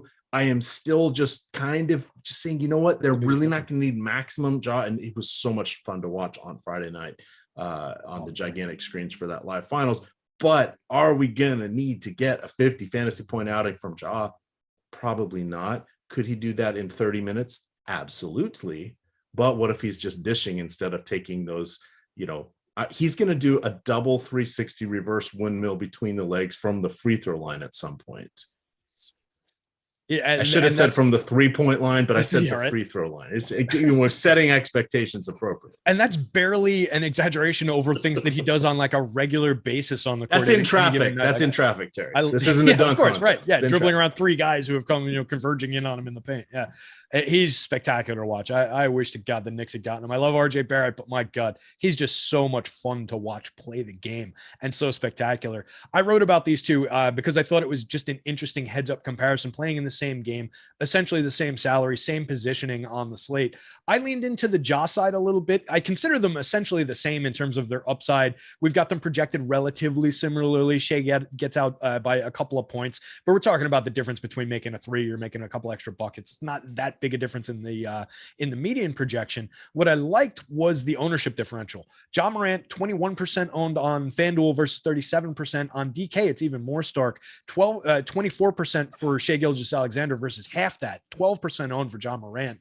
You're getting a nice little mark there. You're coming down. You're paying for it in your optimal rates. You're paying for it in your boom score probabilities, even though they're the same price. I just like that low ownership on Ja. I'm willing to take the shot on like the blowout risk and all that. It's I think a 14-point spread in this game. So it's a monster favorite that he's playing on. But I like the idea of a star getting his in a blowout situation, even with a blowout going on. He's going to be the focal point. He's the guy who gets those distribution points that you were saying. So I was leaning into Ja and trying to ride that lower raw ownership total. But I really like both options. I would love to put them both in the same lineup, like you said. All right. We're going to answer a chat question here, but I need to know the site in a sec. I want to give a shout out to Derek Dominic. Now you're on our good side. He's been converted, I believe. He says this show trumps all other DFS shows and content combined. Hey. That is what we like to know about the whole Awesemo channel. Look, we're trying to make this fun. We're in the doldrums here of NBA DFS. It's only going to get more wacky and wild. This team's really embraced tanking, as most of them have about 14 to 16 games to go. It's going to be even more insane than it is now. We're just trying to have a little fun here on a Sunday night, but hopefully we have won you over here. Is Dylan Brooks playing tonight is a question. I did not think he was out, but yeah, Q tag, I thought. Dylan Brooks is going through pregame warm-up and is trending in a good direction per Taylor Jenkins. Done an unbelievable job preparing for his return. They know how important he is to the team. Yep. Bitadze is out. That was more or less expected. He is just not getting minutes even when he is playing. And then how much Isaiah Jackson does that give you? I have a fair amount of Jackson, Brissett, as well as Jalen Smith. I don't want more than one of those guys on a roster. Agreed. Yeah. Smith is the interesting wild card. He was the guy that I don't tend to get to unless I make a point of getting him. I had a fair amount of Isaiah Jackson last night. I mean, he's getting the starters run anyway, but actually we've got him projected at 23.3 minutes here in this. Oh no, this still has Goga in it. Okay. So taking Goga out, I think gives him a little bit more, focus, a little bit more, a couple extra minutes alongside those other guys who will see an uptick like Brissett as well. I like the upside available in Jalen Smith at 1.04. I just don't tend to get him at that 58, 56 price point where, Jackson for some reason was coming up a little bit more for me, despite the fact he's 57 and 53. So I'm not exactly sure why, but I like the leverage score on Jackson, which was my ultimate point. He's owned basically a third as much as his optimal rate on FanDuel and about half as much as the optimal rate on DK. So the question was 5,400 and below, a forward, DraftKings, non-Pelican. Our options, and I would go right off the bat. Levski Pokashevsky would be the guy I would go. He's both forward eligible, both spots on DK. We have him projected for 30. That would be the main guy. Marcus Morris Sr. would be. Nope, that was an earlier game that already happened. I'm just filtering off our raw page here to see what I can find. This is forwards, non-Pelican forwards on the DK slate, right? That is correct. 5,400 and below. What about Isaiah Jackson would be the other one? Yeah, Isaiah Jackson's there, or we could save this person 1,000 to spend somewhere else if you want to look at either Danilo Gallinari or Kevin Huerter. 4,500, 4,600 for those two, 21% optimal, 18% optimal, efficient ownership, 20 and 16% ownership over there. But that gives you a little bit of money to play with at other positions if you've got another week play in there.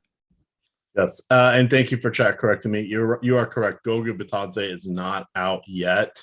I'm not expecting him to play. I don't expect him. I think the other guys have all surpassed him. And we have even seen him in oops, I got hurt, oops, I got in foul trouble starts throughout the season of getting 7 ceremonial minutes and then disappearing. So I had him that night. I've had him on a few of those. Yeah, we thought we had a hot minute there once Miles Turner was out and Sabonis was traded. Joke was on us. Joke was definitely on us. All right, so you guys are 1 minute away from lock, but I do want to remind everybody that we are sponsored by Yahoo. Their slate does not tip off until 7 o'clock. They're going with the remaining 4 games left on tonight's slate. Plenty of room in their contest. You guys can check that out. If you have not yet signed up for Yahoo, you can utilize the link below us here in the description of the YouTube video. And when you sign up through this link and make your first deposit, Yahoo will, once you've played in a paid contest, they're going to send us your contact information. We will get you 30 free days. We'll get you a code, though, get you 30 free days of Awesemo Premium content. That is for all Awesemo Premium content, not just Yahoo, all sports, all sites, all everything. Fantasy Cruncher is separate. We do have it set up that if you get one of those promo codes, you could still add on Fantasy Cruncher as a separate add-on as well. So that is pretty cool. You're also going to get $10 free from Yahoo in site currency. That is the YSRPs, Yahoo Sports Rewards points. If you have any YSRPs and you earn them for playing in their contest, once you have enough, it pops up when you choose to go into a contest and asks you, do you want to use your YSRPs or do you want to use your dollars? You can get that. And then we do have the Awesemo betting package, the sports wagering package that is kicking off here officially. So that means you're going to have that subscription for yourself. But each day that we going forward, we're going to have Alex Baker, Ben Raza, and Steve DeColt Buzzard will be putting in their picks. They're running some parlay picks. They're putting cross-sport bets, etc., into our premium Discord channel. There's also going to be a couple other ways that you can access that information if you're not in Discord. We're working through that, but if you use the promo code "Let Me See Those Picks," then you will get full access for $15. I feel like we need to insert like a woo in there. Like, let me see those picks. Show me that should picks. Be it should be let me see those picks with a woo, with a W and like 7 O's at the end of that promo code. All right. 7 O's, but not 7. Never mind. Family show. But now's the time to get in. Let me plug something else for the people real quick, because it's kind of behind the scenes, but these guys are sticking it out with us on a Sunday night. I've mentioned it in chat a couple times over the last couple days. If you hit the promos link on our website, which is up in like the top left corner of the ribbon on the website, and you open that up, you'll see the Let Me See Those Picks promo for the new betting picks package, which everybody should take advantage of. You'll also see just below that, we've got another promo called Madness. MADNESS, all capital letters. What do you think that's for? March Madness, because today is Selection Sunday. It's Selection Sunday, and we are kicking off our March Madness package, which is going to have Alex's picks. We're going to have projections. We're going to have a tournament bracket tool to help you fill out your bracket. We're going to have all sorts of stuff from the college basketball guys. Matt Kajeski, Ben Ross are really digging in and focused on that. We're offering I believe, $10 discount with the promo code March Madness with the promo code Madness through Tuesday. So jump on that as well, guys. That's launched. It's up and running right now. It's not technically kicking off till tomorrow morning. A little sneak peek for the loyal Sunday viewers. All right. And then just a little sneak peek here. Alex Baker put together a 7-pick parlay, dropped this in at 120 on chat, put 200 on it to win 11,500. This is in the premium section. It's just a taste. That's all the people really want right now. Well, they want the whole thing, but they're going to have to use show me those picks to get in for the discount. But here's your freebie. Over 6.5 rebounds by Russell Westbrook. Solid. Okay. Under 6.5 for O'Shea Brissett rebounds. Okay. And then over Christian Wood blocks, over 1/2. There were a few other picks. I'm not giving them all out, and a couple of the games already have actually concluded, but that is the help that you're getting. We've got Ben Rossa dropping in college football or basketball picks. You know him and Matt Rossa. I've combined them in together. They're so good. They have to be merged and just smashed together. Matt Gajeski is now Ben Gajeski and Matt Rossa will be bringing you all the college basketball content you need here for March Madness. So get in here on the fun. We have all sorts of goodness behind the paywall. Check it out. With that betting picks package too. I mean, not only are those guys giving out killer picks that they're actually putting the wagers in on. So like you're tailing their real bets. They're also they're going to be giving some analysis. We're going to be providing a custom ROI sheet that Alex built in Excel. At some point when we get the platform set up, we're going to be providing these picks by SMS as an option. So you can get them on text message. Like Alex sees something break on a particular site at a particular book and immediately sends out an alert saying, hey, run and bet this. So you don't have to be at your computer. You can be at work. You can be wherever. And you get those alerts from us saying like, hey, killer bet opportunity. You throw it in 2 seconds on your phone. You don't have to worry about it. You don't have to research it. We're handing out money on that thing. It is well worth the effort. Yes. And Ligarian Bridgewater has a point. Yes, I do know that 7-leg parlay did lose already, but there are still 4 available picks. And remember, you don't have to pick all 7. Alex feels confident enough in those 7 picks that he's putting them all together. He's probably also betting some of them separately as standalones and/or round robin. Yep. But again, if he's putting them out there, putting them in, those are the ones he's hanging his hat on for the day. So I wanted to make sure to give those to you guys. Hit that like button on the way out of here. We still got about 1,200 people watching. Get us up to 500. Thanks, guys. Love it. Perhaps there will be a mini me and Dr. Evil. I think we need to see that anyway. I mean, based on that look today, you come on freshly shaved head, freshly shaved face with a gray shirt and a collar up to here. Like you're just begging for that Dr. Evil comparison, man. I don't know. I think he needs to do that. All right. And let's see, ROI after the fact. No, we're building all this stuff out, but we want to get you guys the picks for it. If you've learned nothing about Awesemo, is not everyone here pretty transparent? Probably one of the most transparent sites in the industry. Yeah. Just saying, there are some others out there. I don't want to knock everybody. There are still some shady ones, and there are a lot of touts out there that do not. Was that about the ROI tracker that I mentioned? Because what I'm talking about there is like Alex is going to build a tool. I've already seen it. It exists where you can take the bets that you've made, enter them into the tool, and track your own ROI over the course of time. It's just a handy tool that you should already have, in your bag of tricks anyway, if you're a sports bettor in any kind of serious sense. But we're going to give you one. We're going to give you one built by the best player in the world. So yeah, that's all we're talking about. We're not saying like, we've got the best or anything like that, or like check out ours. It's just saying we're going to help you track yours. Like it's just throw in for the package. It's folly to check like that. And I'm sure Alex and Ben and all, they will tell you there will be hot streaks. There will be cold streaks. Yeah, absolutely. It's like how you handle everything to get it to even out in an upward trajectory. Right. It's about making the right bets at the right odds so that you're getting paid appropriately when they do hit, that you're covering the losses. That's what goes into all of this. Right. So it's all stretched out over time. It's important to understand how this math works. All right, we're gonna now sign off. But Guitar Man 247 made me laugh. The EMac phone home, the optimal lineup. Cut the crap. He's putting it all together. But do you remember the ET phone? There was an actual ET phone, like back when you had cords and all this. You would pick it up, and I think when it rang, his finger would light up or something. Yeah. Did it come out of his back like it was a little bit? I believe he's brown, obviously. I think my cousin had that.